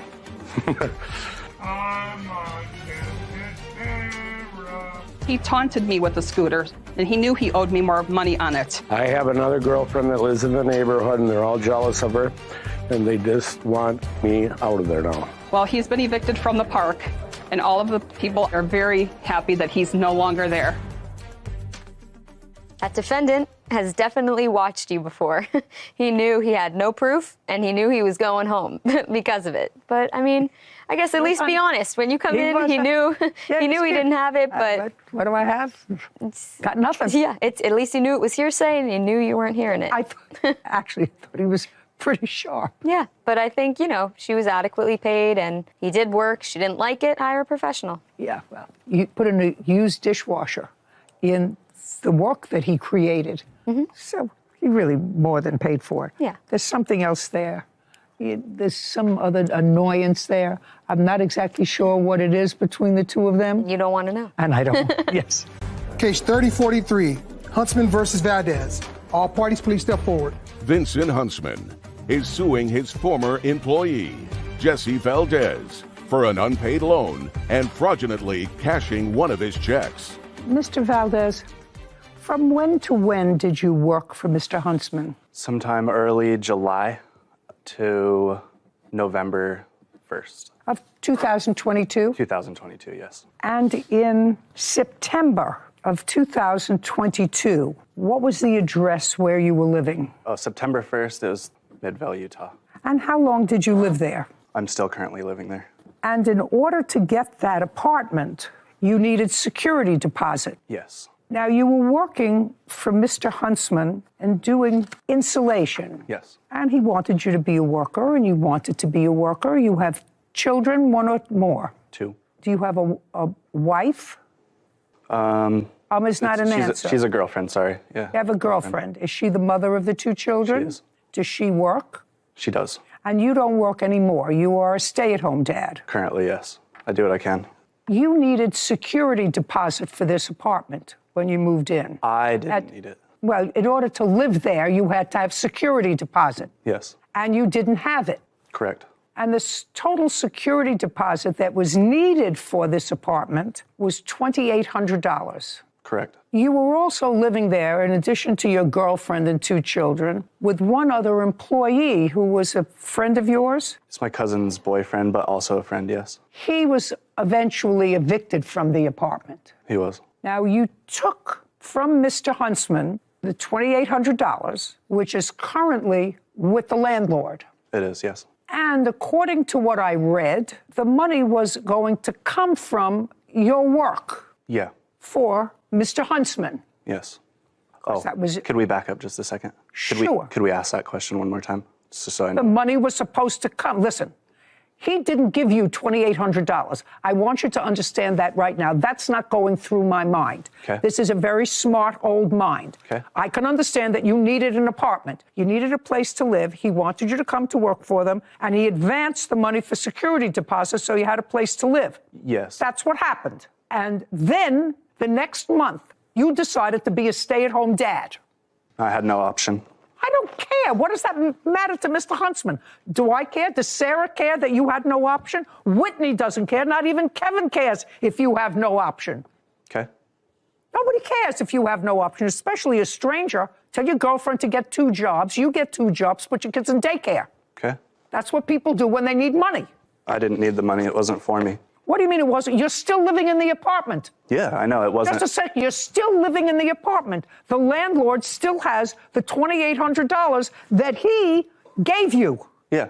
And giving it to you with the idea that you were going to be an employee. That's what you said in your answer. That's why I don't understand you, Mr. Valdez. You said that in your answer, that he gave you the money because he wanted both you and your girlfriend's cousin, whoever else moved into the apartment with you, he wanted you to come to work for him, and it was important enough for him, you say, to make a gift for you of $2,800 because he needed you to be a good worker. That's what you say in your answer. Yeah. And then you quit. I did. A month after you got the money, you quit. That's this timetable. Yeah, but there's some context to it that you're not picking up on. The context was? The context was that I had the money for my half. My cousin and her boyfriend did not have the money to come up with the other half. Did you use your money? Now, my question, did you For use... my half, yes. Did you, so you used your $1,400 for your half? Is that what you're telling me? I used $2,500 of my own money for my half. Because after the background checks came and the credit checks came, it went from $1,400 to $2,550. Was that for rent or security? Security. Show me a check where you used your money for the security. Then I'm going to dismiss his case. September 2022. At the top is some money that we moved from our accounts from our credit. So I had to move some funds around. Here's your pen. I had to move some funds around to cover our end. And then slightly after that. There's a difference between security deposit and rent. Yeah. Well, I see a deposit here, September 3rd, 2022, $1,400. Where'd that come from? That would be the first check I received from Vince. And then I see another deposit on August 19th, $1,400. Yes. Where'd that money come from? That came from Vince as well. Okay.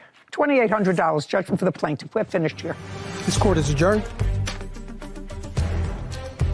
You know, I've always been I own my own business, and I like to see people succeed and help them out. He gifted us the money, hands down. Hopefully, you just can't keep doing it to people over and over and over and over. And then you can move on with his life and be a better person, period. I guess I just got to make better decisions, really. I actually thought that was hysterical because in the defendant's paperwork, he acknowledged that the plaintiff really wanted him as a worker, and therefore he made a gift to him in anticipation of him being a worker for him of this deposit. And then a month later, he quit to be a stay-at-home dad. It's convenient when your debt that's owed is tied to your wage payments. Yeah, right. Very convenient. Oh, my God, I don't know what these people are thinking. The audacity. Yes. I always find that fascinating when people just take advantage of good nature. But then don't even see it themselves as taking advantage of good nature. No, I had to. I had no choice. I had no option, no choice. It's the problem.